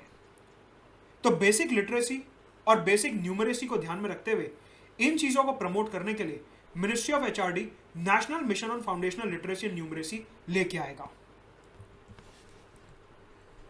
तो अर्ली चाइल्डहुड केयर एजुकेशन एक जगह है, लेकिन साथ के साथ बेसिक फाउंडेशनल लिटरेसी और न्यूमरेसी, बेसिक लैंग्वेज की, चाहे हिंदी हो, चाहे पंजाबी हो, चाहे गुजराती, मराठी, कोई सी भी भाषा हो, एक भाषा में आपको लिखना या बोलना आना चाहिए। साथ ही साथ बेसिक मैथ्स आनी चाहिए, बेसिक फाउंडेशनल कैलकुलेशन आनी चाहिए। इसके ऊपर सरकार शुरू करेगी ये mission, national mission on foundational numeracy and literacy. साथ के साथ ये जो national mission on basic literacy and numeracy है, national mission on foundational literacy and numeracy है, इस मिशन में सरकार जो है स्टेट्स के साथ कोलैबोरेट करेगी, जो राज्य की सरकारें हैं उनके साथ कोलैबोरेट किया जाएगा, और ये मेक श्योर करा जाएगा कि 3rd क्लास तक, जब बच्चा 3rd क्लास में पहुंचता है तब तक उसे बेसिक फाउंडेशनल न्यूमरेसी और लिटरेसी सिखा दी जाएगी। तो मैंने आपको क्या बताया कि ये जो नेशनल मिशन है ऑन फाउंडेशनल लिटरेसी न्यूमरेसी, ये फॉर्मुलेट कौन करेगा? Ministry of HRD. अभी मैंने आपको दिखाया कि ये जो national mission on foundational literacy and numeracy है, this will be formulated by ministry of HRD. Mission तैयार हो गया। मिशन के under central government state governments के साथ कोलैबोरेट करेगी। स्टेट गवर्नमेंट्स उनकी राज्य में जितने भी स्कूल्स हैं, हर स्कूल में ये मिशन को इंप्लीमेंट करेगी, हर स्कूल में ये पॉलिसी को इंप्लीमेंट करेगी टिल क्लास 3, कि क्लास 3 तक हर बच्चे को बेसिक फाउंडेशनल लिटरेसी और न्यूमरेसी आती ही हो, और ये पॉलिसी इंप्लीमेंट की जाएगी 2025 तक। बाय 2025 भारत में जितने भी स्कूल हैं, स्टेट गवर्नमेंट्स के कोलैबोरेशन के साथ भारत में जितने भी स्कूल हैं, वहां पे क्लास 3 तक के जितने भी बच्चे हैं उनको बेसिक लिटरेसी और न्यूमरेसी आती ही होगी। ये पर्पस है इस national mission on foundational literacy and numeracy का, in collaboration with the state governments. साथ के साथ सरकार ने बोला कि फाउंडेशनल लिटरेसी और न्यूमरेसी के ऊपर फ्री वीडियो लेक्चर्स अपलोड करे जाएंगे दीक्षा प्लेटफॉर्म पे। दीक्षा बेसिकली सरकार का ऐसा मान लो खुद का यूट्यूब है, जहां पे फ्री ऑनलाइन क्लासेस अवेलेबल होती हैं, फ्री ऑनलाइन लेक्चर्स अवेलेबल होते हैं। तो सरकार ने बोला ये जो हमारा खुद का यूट्यूब है जिसका नाम है दीक्षा, इस दीक्षा प्लेटफॉर्म पे हम फ्री ऑनलाइन लेक्चर्स अपलोड करेंगे बेसिक फाउंडेशनल लिटरेसी और न्यूमरेसी के लिए। तो देखो, जो लोग स्कूल में हैं, तीसरी कक्षा तक, थर्ड क्लास तक, उनको ये मिशन इंप्लीमेंट किया जाएगा और बेसिक फाउंडेशनल लिटरेसी और न्यूमरेसी सिखा दी जाएगी। जो लोग स्कूल नहीं जा रहे, मैंने आपको क्या बताया, 2 करोड़ ड्रॉप आउट्स हैं, उन सब लोगों के लिए दीक्षा प्लेटफॉर्म पे फ्री फाउंडेशनल लिटरेसी और न्यूमरेसी के हाई क्वालिटी वीडियोस प्रमोट कर दिए जाएंगे, वहां पे अपलोड कर दिए जाएंगे, जिससे कि फ्री लिटरेसी और न्यूमरेसी फैले। तो जो स्कूल में है उनका जो पॉलिसी बनेगी वो स्टेट के साथ कोलैबोरेट करके बनेगी, और जो ड्रॉप आउट्स हैं वह उनके लिए दीक्षा प्लेटफॉर्म पे वीडियोस अपलोड कर दिए जाएंगे। तो पहला पिलर क्या देखा, early childhood care and education. दूसरा पिलर क्या देखा, basic foundational literacy and numeracy. अब आते हैं तीसरे पिलर पे। देखो, अच्छी एजुकेशन के लिए, क्वालिटी एजुकेशन के लिए बच्चे का बेस बनना जरूरी है, और जो जनता है और जो तीसरी क्लास तक के बच्चे हैं उनको बेसिक फाउंडेशनल लिटरेसी और न्यूमरेसी आना जरूरी है। साथ के साथ सरकार ने बोला कि किताबें पढ़ना बहुत जरूरी है। आजकल जनता में एक नया क्रेज आया है, शॉर्टकट शॉर्टकट शॉर्टकट, पीडीएफ दे दो, लाल किताब दे दो, गारंटेड सक्सेस करा दो, हमारे यहाँ से 50 क्वेश्चन आएंगे, सिर्फ इतना पढ़ लो एग्जाम क्लियर हो जाएगा, सिर्फ इतना रट लो तो आईआईटी निकल जाएगा। हर किसी में एक शॉर्टकट की अप्रोच आती जा रही है। सरकार ने बोला है गलत है। मतलब कि जब तक किताबें नहीं पढ़ोगे, रियल एजुकेशन, रियल नॉलेज नहीं आ सकती। शॉर्टकट अप्रोच मार के एग्जाम तो निकाल लोगे, लेकिन कभी एक अच्छे तरीके से डेवलप नहीं कर पाओगे, दिमाग का विकास नहीं करा पाओगे। अगर आपको असली में पढ़ाई करनी है, सच्ची में आगे बढ़ना है, तो ये पीडीएफ शॉर्टकट की अप्रोच से आगे बढ़ना होगा और किताबों पे ध्यान देना होगा।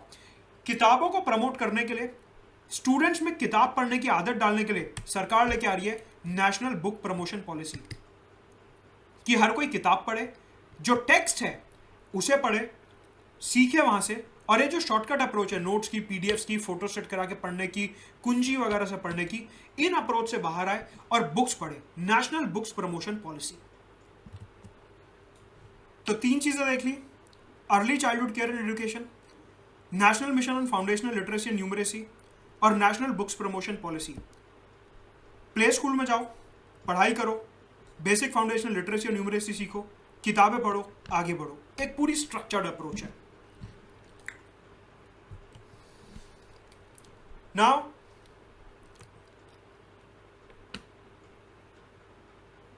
राइट टू एजुकेशन एक्ट 2009 मैंने आपको बताया था, आर्टिकल 21A के साथ,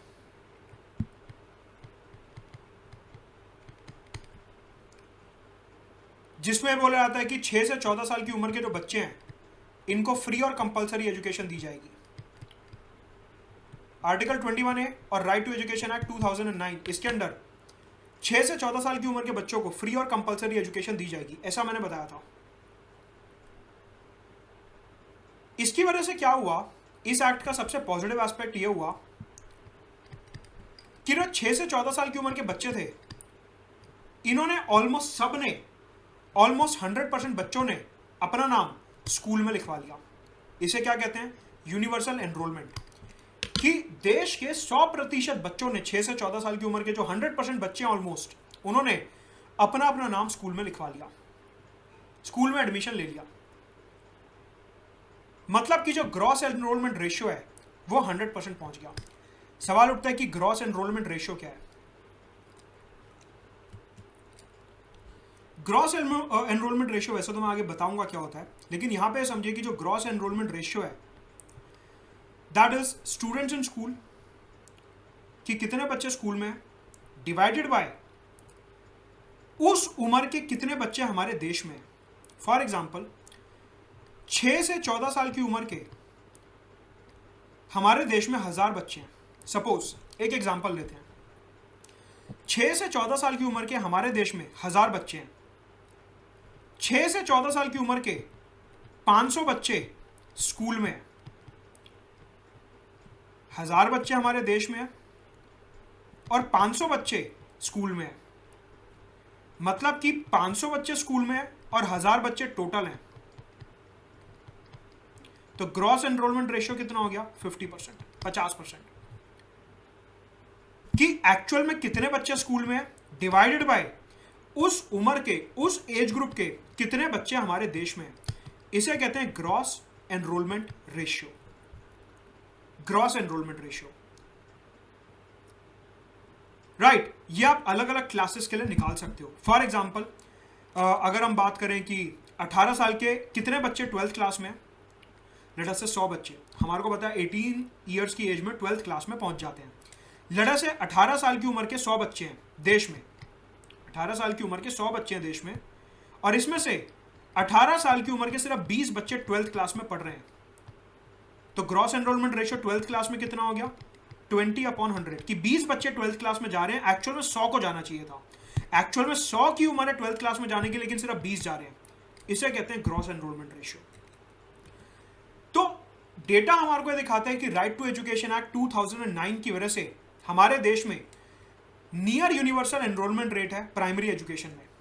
जो 6 से 14 साल की उम्र के बच्चे हैं, जो फर्स्ट क्लास से 8th क्लास तक के बच्चे हैं, ऑलमोस्ट 100% बच्चे स्कूल में हैं 8th क्लास तक। जैसे जैसे हम ऊपर जाते हैं, जैसे जैसे हम ऊपर बढ़ते हैं, जो ग्रॉस एनरोलमेंट रेशियो है वो कम होता रहता है। मतलब कि ड्रॉप आउट्स बढ़ते रहते हैं, बच्चे जो हैं एजुकेशन छोड़ते रहते हैं। देखो, अगर हम बात करें 9th और 10th क्लास के बच्चों की, तो यहां पे ग्रॉस एनरोलमेंट रेशियो है सिर्फ 79.35%। मतलब कि अगर 100 बच्चे हैं टोटल देश में इस एज ग्रुप के, तो सिर्फ 79.35 बच्चे जो हैं 9th और 10th क्लास में जा रहे हैं। 11th और 12th क्लास में जो ग्रॉस एनरोलमेंट रेशियो है वो सिर्फ 56.5% है, कि आधे बच्चे जो हैं वो सिर्फ स्कूल जा रहे हैं। 17-18 ईयर्स की एज में सिर्फ आधे बच्चे स्कूल जा रहे हैं और आधे आउट ऑफ स्कूल हैं। कहने का मतलब है, सरकार ये कहती है कि जैसे जैसे बच्चों की एज बढ़ रही है वो स्कूल छोड़ते जा रहे हैं, ड्रॉप आउट रेट इंक्रीज हो रहा है, ग्रॉस एनरोलमेंट रेट कम हो रहा है। ड्रॉप आउट रेट बढ़ रहा है कि बच्चे स्कूल छोड़ रहे हैं, सीधी सी बात है, जब ड्रॉप आउट रेट बढ़ रहा है, स्कूल छोड़ रहे हैं, तो ग्रॉस एनरोलमेंट रेट तो कम ही होगा। वो तो हमारे को डेटा से ही दिख रहा है। तो सरकार ये कहती है कि छोटी क्लासेस में जब right to education act applicable है, आर्टिकल 21A एप्लीकेबल है 6 से 14 साल की उम्र तक, फर्स्ट से 8th क्लास तक, तो ग्रॉस एनरोलमेंट रेशियो काफी ज्यादा हाई है और ऑलमोस्ट 100% टच कर रहा है। लेकिन जैसे जैसे क्लास बड़ी होती रहती है, बच्चों की उम्र 14 साल से ऊपर जाती रहती है, 8th क्लास के वो ऊपर जाते रहते हैं, तो उनका जो एनरोलमेंट रेट है, जो उनका ग्रॉस एनरोलमेंट रेशियो है, वो कम होता जा रहा है। राइट। और सरकार ये नोट करती है कि ये जो बढ़ती क्लास के साथ ग्रॉस एनरोलमेंट रेशियो कम हो रहा है, बढ़ती क्लास के साथ ये जो ड्रॉप आउट रेट इंक्रीज हो रहा है, बच्चे स्कूल छोड़ रहे हैं, ये जो स्कूल छोड़ा जा रहा है ये छोड़ते हैं सोशली और इकोनॉमिकली डिसएडवांटेज ग्रुप के बच्चे, SEDG। ये एक और कीवर्ड है। Socially and educationally disadvantage group के जो बच्चे हैं, सबसे ज़्यादा ये ड्रॉप आउट करते हैं, सबसे ज़्यादा ये स्कूल छोड़ते हैं। अच्छा, ठीक है। तो ये SEDG होता क्या है? ये सोशली और इकोनॉमिकली बैकवर्ड ग्रुप्स होते क्या हैं? सोशली और इकोनॉमिकली डिसएडवांटेज ग्रुप्स होते क्या हैं? Particularly gender groups, mainly females and transgenders. सरकार ये कहती है कि सबसे ज़्यादा जो ड्रॉप आउट है वो फीमेल्स और ट्रांसजेंडर्स में। शेड्यूल कास्ट और शेड्यूल ट्राइब, रीजनल ग्रुप्स, सरकार ये कहती है कि जो पिछड़े हुए एरियाज के लोग हैं, रूरल एरियाज के लोग हैं, नॉर्थ ईस्टर्न सिटीज़ के लोग हैं, ये सबसे ज़्यादा एजुकेशन छोड़ते हैं। साथ क्या, जो माइग्रेंट्स हैं, एक जगह से दूसरी जगह घूमते रहते हैं, बार बार स्कूल चेंज कराना पड़ता है, ये लोग स्कूल छोड़ देते हैं। और जो डिसेबल्ड कम्युनिटी है, जिनको फिजिकल, मेंटल या फिर कोई और डिसेबिलिटी है, वो लोग भी काफ़ी ज़्यादा स्कूल छोड़ते हैं। तो सरकार का कहना है कि ये सारे के सारे जो ग्रुप्स हैं ये कंबाइन करके बनाते हैं SEDG। इनको कलेक्टिवली बोला जाता है SEDG, socially and economically disadvantaged groups, gender groups, regional groups, SC ST, backward classes, migrants और डिसेबल्ड। सरकार का कहना है कि जो सबसे ज़्यादा ड्रॉप आउट रेट है, जो सबसे ज़्यादा स्कूल छोड़ा जाता है, वो इन ग्रुप के लोग छोड़ते हैं सबसे ज़्यादा। कि आपके एरिया में हाई स्कूल नहीं है, या फिर घर वाले एक पर्टिकुलर जेंडर की एजुकेशन को सपोर्ट नहीं कर रहे, या फिर एक कास्ट और कम्युनिटी में एजुकेशन की ज़्यादा सिग्निफिकेंस नहीं है, माइग्रेंट्स हैं, काम के चक्कर में इधर उधर घूम रहे हैं, डिसेबल्ड हैं, ये सारी चीज़ों को देखते हुए जो socially and educationally disadvantage groups हैं, सबसे ज़्यादा ड्रॉप आउट रेट इनमें देखा जाता है। सबसे ज़्यादा जो ग्रॉस एनरोलमेंट रेट कम हो रहा है वो इनकी वजह से कम हो रहा है, राइट।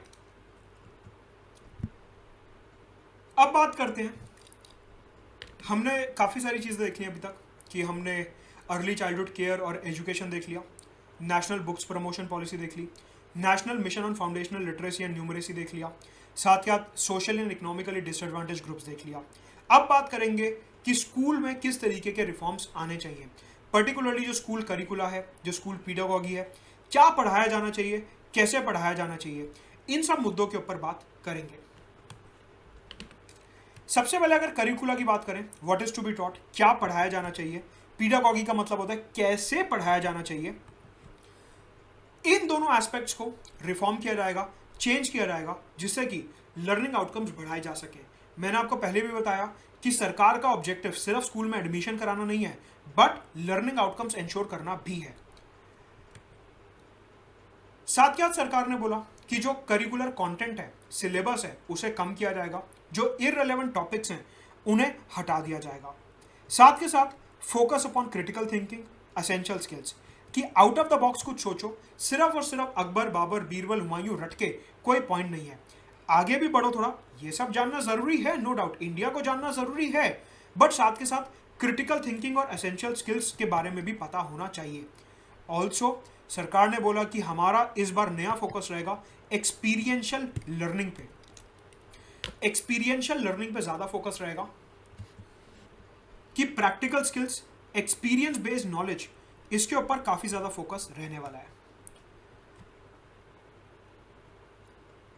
साथ के साथ पीडागॉगी और करिकुलर को ही प्रमोट करने के लिए, लर्निंग आउटकम्स प्रमोट करने के लिए, क्रिटिकल थिंकिंग और एक्सपीरियंशियल लर्निंग प्रमोट करने के लिए सरकार ने बोला कि स्टूडेंट्स को सब्जेक्ट चूज करने में ज़्यादा फ्लेक्सिबिलिटी दी जाएगी। यूजुअली क्या होता था कि पहले एक रिजिड सेपरेशन होता था ह्यूमैनिटीज, साइंस और कॉमर्स में, पहले एक रिजिड डिफ्रेंसिएशन होता था करिकुलर एक्टिविटीज़ और एक्स्ट्रा करिकुलर में, कि या तो आप पढ़ाई में अच्छे हो या स्पोर्ट्स में अच्छे हो। साथ के साथ एक डिफरेंस होता था वोकेशनल और नॉन वोकेशनल में, कि या तो आप प्रैक्टिकल स्किल सीखने जाओगे या किताबी नॉलेज सीखने जाओगे। Vocational, non vocational, humanity, science, commerce और करिकुलर, एक्स्ट्रा करिकुलर, इनमें डिफरेंशिएशन होता था कि अगर आप साइंस में चले गए तो आप ह्यूमैनिटीज के सब्जेक्ट्स नहीं पढ़ सकते, अगर आप ह्यूमैनिटीज में चले गए तो कॉमर्स के सब्जेक्ट्स नहीं पढ़ सकते। इस तरीके से रिजिड सेपरेशन हुआ करता था, रिजिड एक जो है डिफरेंशिएशन हुआ करता था। सरकार ने बोला कि अब जो है हम फ्लेक्सिबिलिटी देंगे, इनके बीच का जो सेपरेशन है उसे खत्म करेंगे। अगर आप साइंस के कुछ सब्जेक्ट पढ़ रहे हो तो आपको ऑप्शन दिया जाएगा कि ठीक है, साथ में थोड़ा बहुत कॉमर्स, ह्यूमैनिटीज जिसमें इंटरेस्ट है वो पढ़ सकते हो। अगर आप स्पोर्ट्स में आगे हो और आपको पर्टिकुलरली मैथ्स पसंद है तो आप दोनों को क्लब करके पढ़ सकते हो। आपने एक स्किल सीखना है वोकेशनल का, दूसरा सीखना कोई साइंस, बायोलॉजी, फिजिक्स वगैरह, आप सीख सकते हो। आपको फ्लेक्सिबिलिटी दी जाएगी, जो पढ़ना है आप पढ़ सकते हो। साथ के साथ मैंने आपको बताया कि वोकेशनल एजुकेशन का स्कूल लेवल पे ही इंटीग्रेशन किया जाएगा। मैंने अभी बताया था कि जो प्रैक्टिकल स्किल्स होते हैं, इंडस्ट्री के स्किल्स होते हैं, नौकरी देने वाले स्किल्स होते हैं, उनके ऊपर बात करी जाएगी इंटीग्रेशन के साथ। सरकार ने बोला कि 6th क्लास से ही इंटर्नशिप शुरू कर दी जाएगी। जो भी छात्र वोकेशनल एजुकेशन ले रहे हैं, चाहे वो प्लम्बर का काम सीख रहे हैं, सॉफ्टवेयर का काम सीख रहे हैं, हार्डवेयर का काम सीख रहे हैं, कोई और स्किल सीख रहे हैं, मशीन चलाना सीख रहे हैं, जो भी वो सीख रहे हैं, उस चीज की 6th क्लास से इंटर्नशिप शुरू हो जाएगी प्रैक्टिकल एक्सपीरियंस के लिए, एक्सपीरियंशियल लर्निंग के लिए, कि वो किताबें तो पढ़ रहे हैं लेकिन साथ के साथ इंटर्नशिप के टाइम पे ही अपना प्रॉपर वोकेशनल स्किल भी सीख रहे हैं, प्रैक्टिकल स्किल भी सीख रहे हैं, इंडस्ट्री में क्या चाहिए वो भी सीख रहे हैं। तो 6th क्लास से इंटर्नशिप्स शुरू कर दी जाएंगी। तो हमने देखा कि एनसीईआरटी जो है वो एक फ्रेमवर्क बनाएगा ईसीसी के ऊपर, अर्ली चाइल्डहुड केयर और एजुकेशन के ऊपर। साथ के साथ एनसीईआरटी यहां पे एक और फ्रेमवर्क बनाएगा जिसका नाम है national curricular framework for school education. पहले वाला फ्रेमवर्क किस पे था? अर्ली चाइल्डहुड पे, 3 से 6 साल, 3 से 8 साल। अब जो करिकुलर बनाएगा वो बनाएगा स्कूल एजुकेशन पे 18 साल तक के लिए। तो देखो 2 करिकुलर हो गए, एक अर्ली चाइल्डहुड केयर और एजुकेशन पे 8 साल तक के बच्चों के लिए, उसके आगे के लिए national curricular framework for school education. तो एनसीईआरटी यहाँ पे 2 फ्रेमवर्क्स बनाएगा, ये दोनों आपको ध्यान रखने हैं कि एनसीईआरटी इस पे काम करेगा। साथ ही साथ सरकार ने बोला कि मल्टीलिंगुअल एजुकेशन पे काफी ज्यादा ध्यान दिया जाएगा। मतलब कि अभी तक जो एजुकेशन में फोकस रहता था वो सिर्फ और सिर्फ हिंदी या इंग्लिश पे रहता था, लेकिन अब मल्टीलिंगुअल एजुकेशन के ऊपर काफी ज्यादा फोकस दिया जाएगा।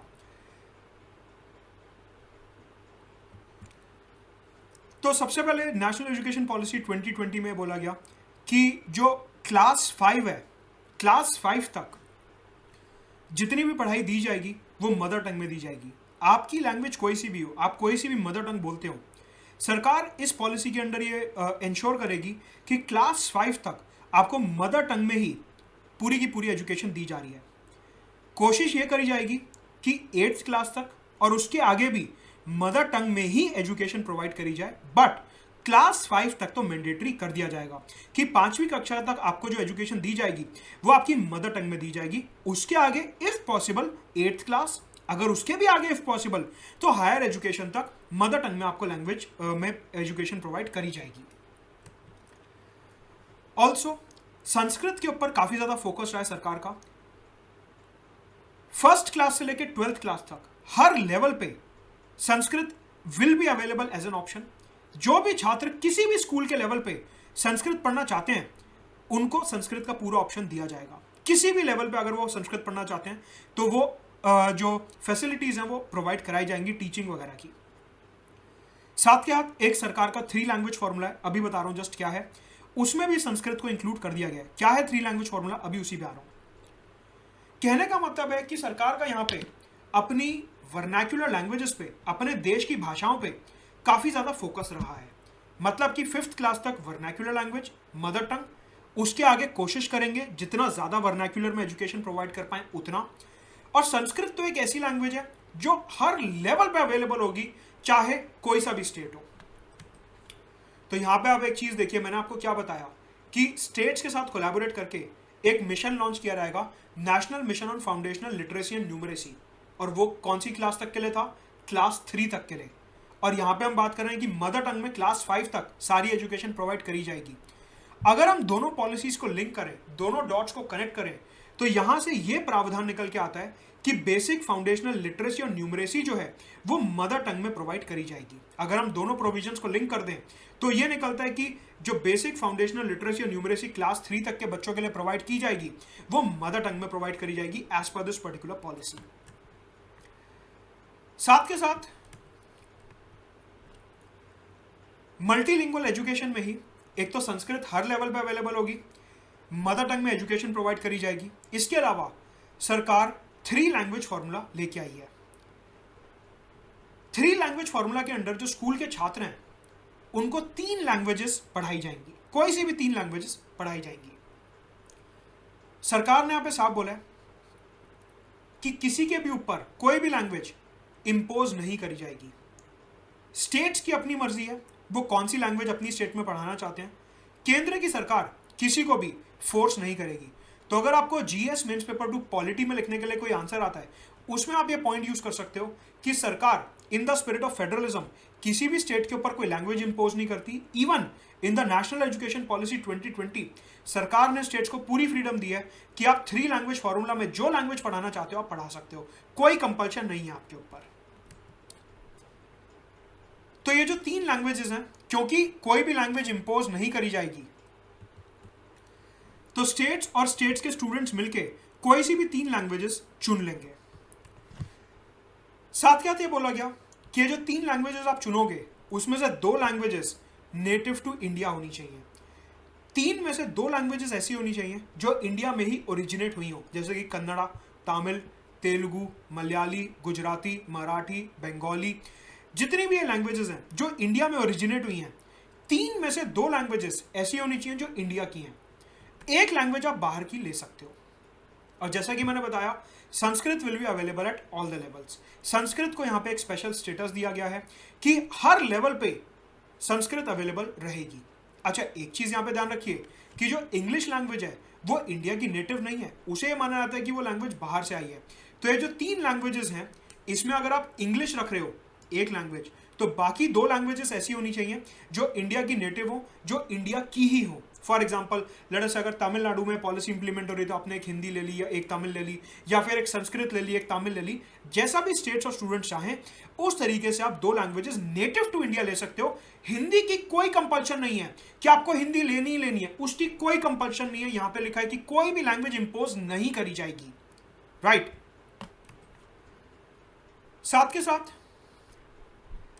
मल्टीलिंगुअल एजुकेशन में ही ये बोला गया कि जो क्लासिकल लैंग्वेजेस हैं और दूसरी लैंग्वेजेस हैं, they will be available as option at all the levels of schooling. Sanskrit तो अवेलेबल रहेगी रहेगी, उसके अलावा दूसरी लैंग्वेजेस को भी प्रमोट करा जाएगा। ऑल्सो भारत सरकार की एक स्कीम है जिसका नाम है एक भारत श्रेष्ठ भारत। बेसिकली ये एक स्कीम है for cultural integration of India. पूरे हिंदुस्तान को इंटीग्रेट करने के लिए कल्चरली ये स्कीम लाई गई, एक भारत श्रेष्ठ भारत। जो देश के अलग अलग राज्य हैं उनके जो स्टूडेंट्स हैं जो भी वो लैंग्वेजेस बोलते हैं, उनके अलग अलग कॉम्पिटिशन्स रखवाए जाएंगे जिससे कि वो सब एक दूसरे की लैंग्वेजेस को समझ सकें, एक दूसरे की लैंग्वेजेस को जान सकें। और ये सारी जो कॉम्पिटिशन्स है लैंग्वेज रिलेटेड, एक भारत श्रेष्ठ भारत के अंदर ऑर्गेनाइज किए जाएंगे। साथ के साथ साफ साफ ये बोला गया कि कोई भी लैंग्वेज इंपोज नहीं करी जाएगी। स्टेट्स और स्टूडेंट्स की अपनी मर्जी है, वो जिस लैंग्वेज में पढ़ना चाहे पढ़ सकते हैं। 3 लैंग्वेज फॉर्मूला चलेगा, 2 लैंग्वेजेस नेटिव होनी चाहिए, एक आप कोई सी भी लैंग्वेज ले सकते हो, संस्कृत हर लेवल पे अवेलेबल होगी, और कल्चरल लैंग्वेजेस क्लासिकल लैंग्वेजेस जो हैं उनको भी अवेलेबल कराया जाएगा।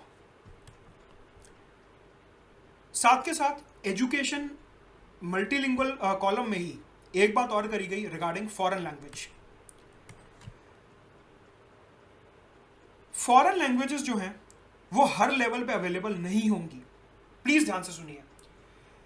हमने क्या देखा कि जो संस्कृत है और जो दूसरी क्लासिकल लैंग्वेजेस हैं, they will be available at all the levels, primary and secondary. याद करो मैंने बताया था क्या, प्राइमरी 1st से 8th क्लास, सेकेंडरी 9th से 12th क्लास। संस्कृत और दूसरी classical languages will be available at all the levels. लेकिन जो फॉरेन लैंग्वेजेस, जैसे आजकल क्रेज होता है स्पेनिश सीखनी है, मैंडरिन सीखनी है, फ्रेंच और जर्मन सीखनी है, पॉलिसी के अंदर बोला गया कि ठीक है फॉरेन लैंग्वेज सीखनी है अच्छी बात है, लेकिन सिर्फ और सिर्फ सेकेंडरी लेवल पे ही वो अवेलेबल होगी। सिर्फ सेकेंडरी लेवल पे, उससे आगे अवेलेबल नहीं हो, और उससे पहले अवेलेबल नहीं होगी। कहने का मतलब है कि जो प्राइमरी स्कूलिंग है 1st से 8th क्लास, जो फॉर्मेटिव ईयर्स होते हैं, जो बचपन के ईयर्स होते हैं, जहाँ पे बेसिक लर्निंग होती है, वहाँ पे सिर्फ और सिर्फ इंडियन भाषा सीखोगे, और कोई भी एक जो 3 लैंग्वेज फॉर्मूला के अंदर बाहर की लैंग्वेज है, फॉर एग्जाम्पल इंग्लिश ही होगी। वो तो 3 लैंग्वेज फॉर्मूला में मैंने क्या बताया था कि एक लैंग्वेज बाहर की ले सकते हो, 2 नेटिव होनी चाहिए। ऑब्वियस ही बात है ऑलमोस्ट सभी स्कूल उसमें इंग्लिश ही लेंगे, एक लैंग्वेज, और 2 लैंग्वेजेस कोई सी भी नेटिव लैंग्वेजेस। उसके अलावा अगर आप फॉरेन लैंग्वेज सीखना चाहते हो तो वो सिर्फ और सिर्फ सेकेंडरी लेवल पे ही अवेलेबल होगा। प्राइमरी लेवल पे संस्कृत, क्लासिकल ये सब अवेलेबल होगा। खैर संस्कृत और क्लासिकल तो हर लेवल पे अवेलेबल होगा, लेकिन फॉरेन लैंग्वेज सिर्फ सेकेंडरी लेवल पे अवेलेबल होगा। ये चीज ध्यान रखनी है, ओनली सेकेंडरी लेवल। साथ के साथ इंडियन साइन लैंग्वेज डेवलप करी जाएगी और इंडियन साइन लैंग्वेज को प्रमोट करा जाएगा। बेसिकली साइन लैंग्वेज होती है कि जिन स्टूडेंट्स को हियरिंग इम्पेयरमेंट होता है, सुनने में प्रॉब्लम होती है, वो लैंग्वेज सुन नहीं पाते, उनके लिए अलग से डेडिकेटेडली साइन लैंग्वेज को डेवलप किया जाएगा और प्रमोट करा जाएगा पूरे देश में। तो देखो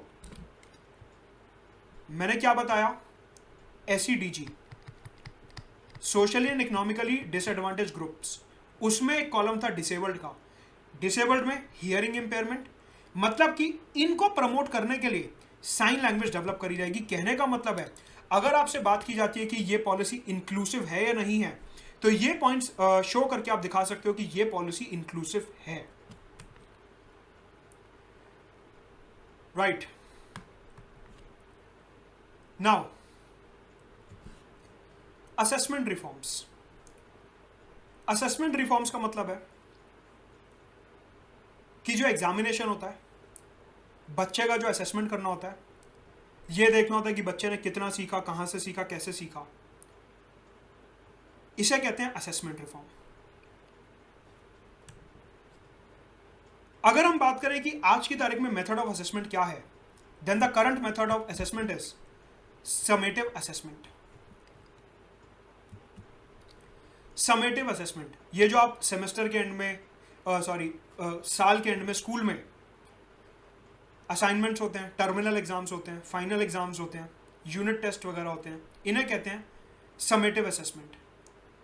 कि पूरे साल जो पढ़ा उसका एग्जाम लिया, पेपर पे लिखवाया कि क्या सीखा बताओ, और फिर नंबर दे दिए। इसे कहते हैं समेटिव असेसमेंट। कि साल के एंड में जो एग्जाम हुए उसके बेसिस पे पूरे साल का इवैल्यूएशन करा जाएगा, समेटिव असेसमेंट। सरकार ने बोला एजुकेशन पॉलिसी के अंडर कि ये जो समेटिव असेसमेंट है ये काफी ज्यादा रोट लर्निंग बेस्ड है। पूरे साल का हिस्ट्री का सिलेबस आ रहा है, पूरे साल का ज्योग्राफी का सिलेबस आ रहा है, पूरे साल का पॉलिटी का सिलेबस आ रहा है, ये सब। तो इसमें क्या करता है स्टूडेंट, एक महीना पहले से रटना शुरू कर देता है, किताब लेके एज इट इज वो वहां पे जाके लिखाता है।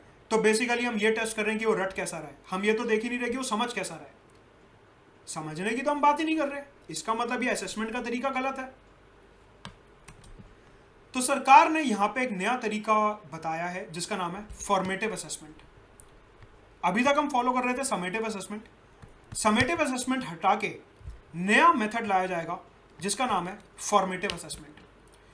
अगर फॉर्मेटिव असेसमेंट की बात करें, इसका मतलब होता है कि पूरे साल कंटिन्यूअसली आप इवैल्यूएशन करे जा रहे हो। आज आपने कोई कॉन्सेप्ट पढ़ाया, कल उसकी कोई एक्टिविटी रख ली, कल आपने कोई कॉन्सेप्ट पढ़ाया, परसों उससे रिलेटेड कोई आपने एक अलग इनोवेटिव तरीका रख लिया इवैल्यूएशन का। ये सारी चीजें इसे कहते हैं फॉर्मेटिव असेसमेंट। जैसे जैसे पढ़ाते जा रहे हो वैसे वैसे टेस्ट करते जा रहे हो कि स्टूडेंट की कितनी क्रिटिकल थिंकिंग डेवलप हुई है। जैसे जैसे पढ़ाते जा रहे हो वैसे वैसे साथ के साथ टेस्ट करते जा रहे हो कि स्टूडेंट कितना वीक है, कितना स्ट्रांग है, उसकी क्रिटिकल थिंकिंग कैसी बन रही है। तो सरकार ने बोला एजुकेशन पॉलिसी के अंडर कि रादर देन आप साल के एंड में एक साथ सारे एग्जाम्स का टेस्ट ले रहे हो, इससे बेटर है जैसे जैसे पढ़ाते जाओ उसकी क्रिटिकल थिंकिंग, वीकनेसेस और स्ट्रेंथ टेस्ट करते रहो। सीधी सी बात है, यहाँ पे एक एग्जांपल देता हूँ। आप रेस्टोरेंट में खाना खाने जाते हो, शेफ खाना बना रहा है, अगर शेफ खाना बनाते हुए खुद टेस्ट कर रहा है कि कैसा बन रहा है, उसे कहते हैं फॉर्मेटिव असेसमेंट। जैसे जैसे बन रहा है वो टेस्ट करता जा रहा है और जो नमक मिर्ची वगैरह कम है वो डालता जा रहा है।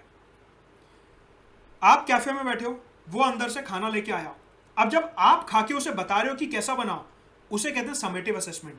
कि उसने सारी सब्जियां काटी, जो भी उसने तैयार करा वो तैयार करा, आपके सामने लाया, फिर आपने खा के बताया कि आपने पूरे 1 घंटा जो मेहनत करी उसका क्या रिजल्ट है। फॉर्मेटिव असेसमेंट, शेफ बना रहा है, खुद खा रहा है, टेस्ट कर रहा है, जो भी कम ज्यादा है उसे एडजस्ट कर रहा है। यह फर्क होता है समेटिव और फॉर्मेटिव असेसमेंट में।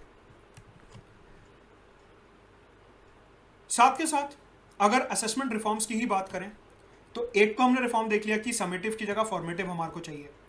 साथ के साथ एक एप्रोप्रिएट अथॉरिटी बनाई जाएगी to conduct assessment exams at 3rd class, 5th class और 8th क्लास। मैंने आपको बताया कि आउट ऑफ स्कूल चिल्ड्रन के लिए informal education, NIOS, distance learning, ये सब प्रमोट किया जाएगा।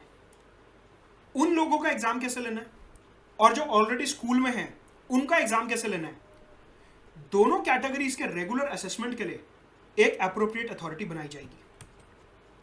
साथ के साथ 10th और 12th क्लास में जो बोर्ड एग्जाम्स हैं वो चालू रहेंगे, लेकिन सरकार ने बोला है कि यहाँ पे एक ऑप्शन दिया जाएगा कि बोर्ड एग्जाम्स को आपको जो सब्जेक्ट चूज करना आप कर सकते हो। जैसे कि मैंने बताया क्या, flexibility of subject, commerce, science, humanities, vocational, non vocational, curricular, extra curricular, इन सब में जो स्ट्रिक्ट डेमार्केशन है उसको खत्म किया जाएगा और उसके बाद आप जिस भी स्ट्रीम में बोर्ड देना चाहते हो वो दे सकते हो।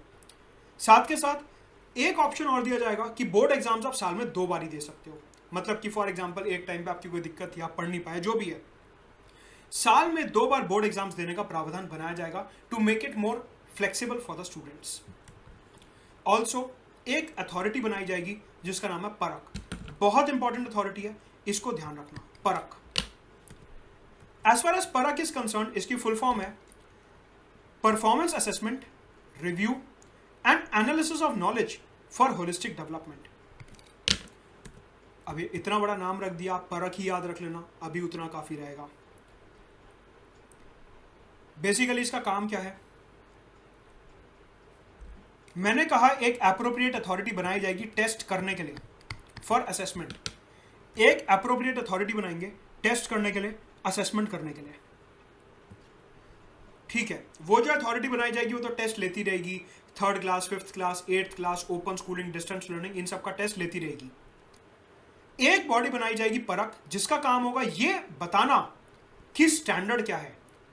मतलब कि अगर बच्चा 60% मार्क्स ला रहा है तो A+ ग्रेड दे दो या B+ ग्रेड दे दो, अगर इस पर्टिकुलर एग्जाम में इतने मार्क्स ला रहा है तो ये ग्रेड दे दो। मतलब कि स्टैंडर्ड सेट करना। जो असेसमेंट का स्टैंडर्ड सेट होगा वो परख सेट करेगा। एग्जाम लेना है उसके लिए अप्रोप्रिएट अथॉरिटी बनेगी, एग्जाम में जो मार्क्स आए उसको किस तरीके से इवैल्यूएट करना है, स्टैंडर्ड कहां पे सेट करना है, असेसमेंट कैसे करनी है, ये सारी चीजें परख करेगा। कि जो एग्जाम के इवैल्यूएशंस हैं, एग्जाम का असेसमेंट है, उसके होलिस्टिक इवैल्यूएशन के लिए परख बनाया जाएगा। तो ये ध्यान रखना है कि असेसमेंट के लिए जो स्टैंडर्ड सेटिंग बॉडी है, जो मार्क्स देने के लिए स्टैंडर्ड सेटिंग बॉडी है, जो ग्रेड्स वगैरह देने के लिए स्टैंडर्ड सेटिंग बॉडी है, उसका नाम है परख। साथ के साथ असेसमेंट रिफॉर्म्स में यह भी बोला गया कि आज की तारीख में जो IIT JEE वगैरह के एग्जाम्स हैं, बोर्ड एग्जाम्स हैं, 12th के बोर्ड वगैरह, इनका पैटर्न ऐसा हो गया कि प्राइवेट कोचिंग्स बहुत ज़्यादा प्रमोट होने लगी हैं। स्कूल में टीचर ठीक से पढ़ा नहीं रहे हैं, इस वजह से IIT के लिए अलग कोचिंग, CA के लिए अलग कोचिंग, लॉ क्लैट वगैरह के लिए अलग कोचिंग, बोर्ड एग्जाम्स की अलग कोचिंग। तो फिर यहाँ पे पॉलिसी में बोला गया स्कूल जाने का फायदा क्या, अगर हर चीज़ की आपको कोचिंग ही लेनी है तो स्कूल जाने का फायदा क्या है फिर। तो इस तरीके से स्कूल्स को चेंज किया जाएगा, इस तरीके से स्कूल्स के डिज़ाइन को चेंज किया जाएगा कि कोचिंग कल्चर जो है ये थोड़ा सा कम हो और बच्चे स्कूल में ही होलिस्टिक लर्निंग पे ध्यान दें। तो कोचिंग कल्चर के ऊपर भी यहाँ पे थोड़ा सा अटैक किया गया है। साथ के साथ मैंने आपको क्या बताया कि हाई ड्रॉप आउट रेट देखने को मिलता है SEDG में, socially and economically disadvantage groups, इनमें जो है काफ़ी ज़्यादा ड्रॉप आउट रेट देखने को मिलता है। डिसेबल्ड लोग, पर्टिकुलर जेंडर के लोग, एक एरिया के लोग, एक कास्ट कम्युनिटी के लोग, ये जो हैं जैसे जैसे ऊपर जाते हैं अपनी एजुकेशन छोड़ते रहते हैं।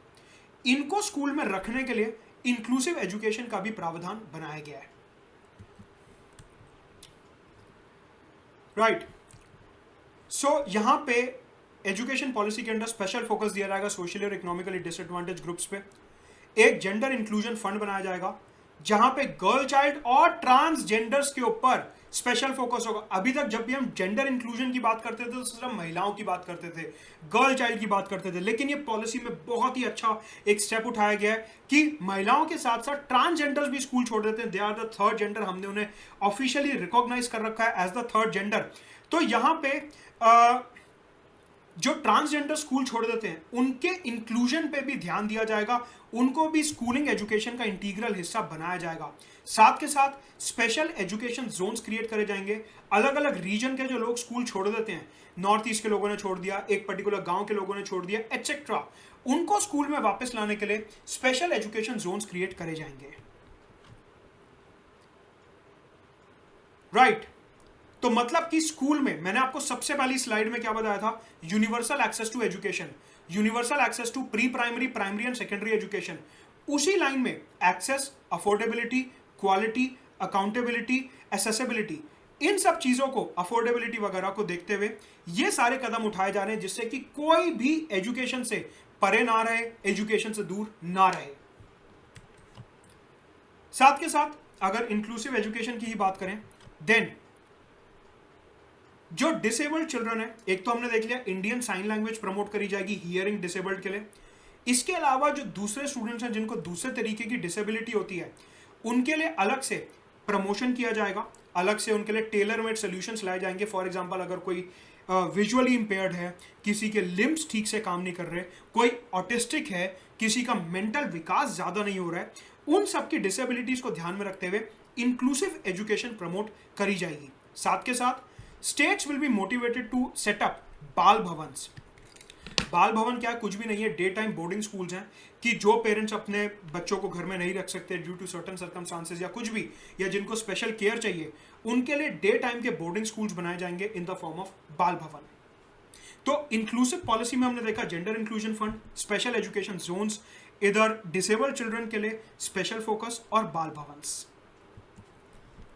राइट, अगर हम बात करें टीचर रिक्रूटमेंट की, जैसे कि मैंने आपको क्या बताया, अकाउंटेबिलिटी, याद करिए pillars of national education policy, SS, affordability और इंक्लूसिवनेस, अकाउंटेबिलिटी, ये सारे जो मैंने पिलर्स बताए थे, quality of education and all, उसमें टीचर रिक्रूटमेंट एक काफी बड़ा फैक्टर है। तो यहां पे बोला गया कि जो स्कूल के टीचर्स हैं, ये जो सीटेट वगैरह होता है, अलग अलग टीचर रिक्रूटमेंट एग्जाम्स होते हैं, इन एग्जाम्स को ट्रांसपेरेंटली कंडक्ट कराया जाएगा और टीचर्स को मेरिट के बेसिस पे अपॉइंट करा जाएगा। साथ के साथ जो अच्छे टीचर्स हैं उनको प्रमोशन दिया जाएगा और अल्टीमेटली उनको स्कूल मैनेजमेंट का, डिसीजन मेकिंग का हिस्सा बनाया जाएगा। देखो, इन्होंने क्या बोला कि स्कूल में जो टीचर अपॉइंट हुआ, वो हायर हुआ एज अ टीचर, वो पढ़ाएगा, ग्रो करेगा, हम उसे प्रमोशन देंगे, एचओडी बनाएंगे, मैनेजमेंट में भी हिस्सा देंगे कि स्कूल के जो वाइटल डिसीजंस हैं उसमें इन टीचर्स का अच्छा खासा रोल हो। कहने का मतलब है इनके करियर को अच्छी खासी ग्रोथ दी जाएगी and they will be promoted. साथ के साथ national professional standards for teachers will be set up by national council for teachers education, NCTE. Basically India में जो स्कूल टीचर्स बनते हैं, अगर आपको बीएड वगैरह करना है, स्कूल टीचर बनना है, तो आपको एनसीटीई का सर्टिफिकेशन चाहिए होता है। एनसीटीई एक बॉडी है जो टीचर्स की एजुकेशन को कंट्रोल करती है। जो बीएड एमएड वगैरह होता है, ये सारे के सारे जो कोर्सेज हैं, they are controlled by NCTE, national council for teacher education. तो ये जो एनसीटीई है, ये एक स्टैंडर्ड बनाएगी जिसका नाम है national professional standards for teacher, कि टीचर्स को किस तरीके के प्रोफेशनल स्टैंडर्ड्स, किस तरीके का कोड, किस तरीके के एथिक्स, किस तरीके का कंडक्ट करना है, ये सब एनसीटीई सेटअप करेगा। तो देखो हमने क्या देखा, एनसीईआरटी जो है वो 2 फ्रेमवर्क बना रहा है, अर्ली चाइल्डहुड केयर का और स्कूल करिकुलम का, होलिस्टिक डेवलपमेंट के लिए। एनसीटीई जो है टीचर्स के प्रोफेशनल कंडक्ट का अलग से इधर कोड बनाएगा। एनसीटीई क्या है? बेसिकली एक स्टैट्यूटरी बॉडी है मिनिस्ट्री ऑफ एचआरडी के अंडर, जो कि बनाई गई थी एनसीटीई एक्ट 1993 के अंडर। ये बेसिकली एक एडवाइजरी बॉडी है for the central and the state governments, जहां पे ये बॉडी एडवाइस करती है सेंट्रल और स्टेट गवर्नमेंट्स को about teaching methods, teaching recruitment, teachers के बीएड एमएड का सिलेबस और ये सारी बातें। मतलब कि जो बीएड एमएड वगैरह की पढ़ाई होती है और जो कोर्स पढ़ के आप टीचर बनते हो, वो सारा का सारा जो काम है वो कंट्रोल किया जाता है बाय एनसीटीई, राइट। तो teacher recruitment, teacher promotion, teacher का करियर और टीचर का मैनेजमेंट में हिस्सा, ये सारी बातें इस पॉलिसी में करी गई हैं। साथ क्या, स्कूल गवर्नेंस, काफी इंपॉर्टेंट मुद्दा है। देखिए, आगे बढ़ने से पहले नीचे डिस्क्रिप्शन बॉक्स में मेरा टेलीग्राम चैनल का लिंक दिया है, उसे जरूर ज्वाइन करिए for all the updates about my upcoming videos, special classes, free special classes and paid courses, right. Telegram का लिंक डिस्क्रिप्शन बॉक्स में। नाउ अभी सरकार के सामने एक नई प्रॉब्लम आई है और ये नई प्रॉब्लम है कि सरकार ने स्कूल्स बहुत ज्यादा बना दिए हैं, बहुत सारे स्कूल्स बना दिए हैं और स्कूल्स का नंबर जो है वो बहुत ज्यादा हो गया है। इसकी वजह से क्या हो रहा है कि हर स्कूल में जो नंबर ऑफ चिल्ड्रन है वो कम है, खर्चा बढ़ रहा है, स्कूल के ऑपरेशंस ठीक तरीके से चला नहीं पा रहे हैं, टीचर्स नहीं मिल रहे हैं क्योंकि इतने सारे स्कूल्स हो गए हैं। तो बेसिकली स्कूल्स के गवर्नेंस और मैनेजमेंट में प्रॉब्लम आ रही है। तो यहां पे बोला गया दैट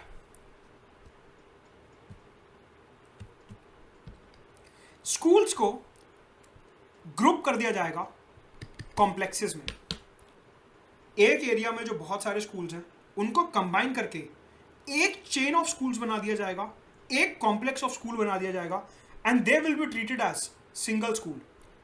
फॉर एग्जाम्पल, मान लीजिए एक पर्टिकुलर एरिया में 4 स्कूल हैं, एक पर्टिकुलर एरिया में 4 स्कूल हैं, तो मान लीजिए ऐसा कर देंगे इनको कंबाइन करके कि ये एक स्कूल है, यहाँ पे 1st से 5th क्लास, यहाँ पे 6th से 8th क्लास, यहाँ पे 9th और 10th, यहाँ पे 11th और 12th, इस तरीके से मल्टीपल स्कूल्स को कंबाइन करके एक कॉम्प्लेक्स बनाया जाएगा स्कूल्स का और उनको कंबाइन कर दिया जाएगा, जिससे कि रिसोर्सेस का ठीक तरीके से यूटिलाइजेशन हो, टीचर्स की कमी ना हो, एक्सपेंडिचर कम हो और सारे बच्चों को स्कूल का एक्सेस मिले। तो कहने का मतलब है जो मल्टीपल स्कूल्स हमने बनाए हैं, ये जो इतने सारे स्कूल्स हमने बनाए हैं, डुप्लीसिटी ऑफ एफर्ट हो रहा है, डुप्लीकेशन हो रहा है। इसको कम करने के लिए हम क्या करेंगे, मल्टीपल स्कूल्स को कंबाइन करके उनका एक कॉम्प्लेक्स बना देंगे। स्टेप नंबर 1 कि बहुत सारे स्कूल्स को कंबाइन करा और उनका कॉम्प्लेक्स बना दिया, स्टेप 1। स्टेप 2 ये होगा कि ये जो हमने स्कूल्स बनाए, कॉम्प्लेक्सेस बनाए, इनको छोटे छोटे क्लस्टर्स में तोड़ देंगे। एक क्लस्टर स्पोर्ट्स का, एक क्लस्टर डांस म्यूजिक का, एक क्लस्टर साइंटिफिक एजुकेशन का, एक क्लस्टर कॉमर्स बेस्ड एजुकेशन का, एक क्लस्टर टेक्निकल एडवांसमेंट का, एक क्लस्टर फाइनेंशियल मैनेजमेंट का। इस तरीके से मतलब कि स्कूल्स को कंबाइन करो, कॉम्प्लेक्स बनाओ, उस कॉम्प्लेक्स को फर्दर छोटे छोटे क्लस्टर्स में ब्रेक कर देंगे फॉर बेटर गवर्नेंस।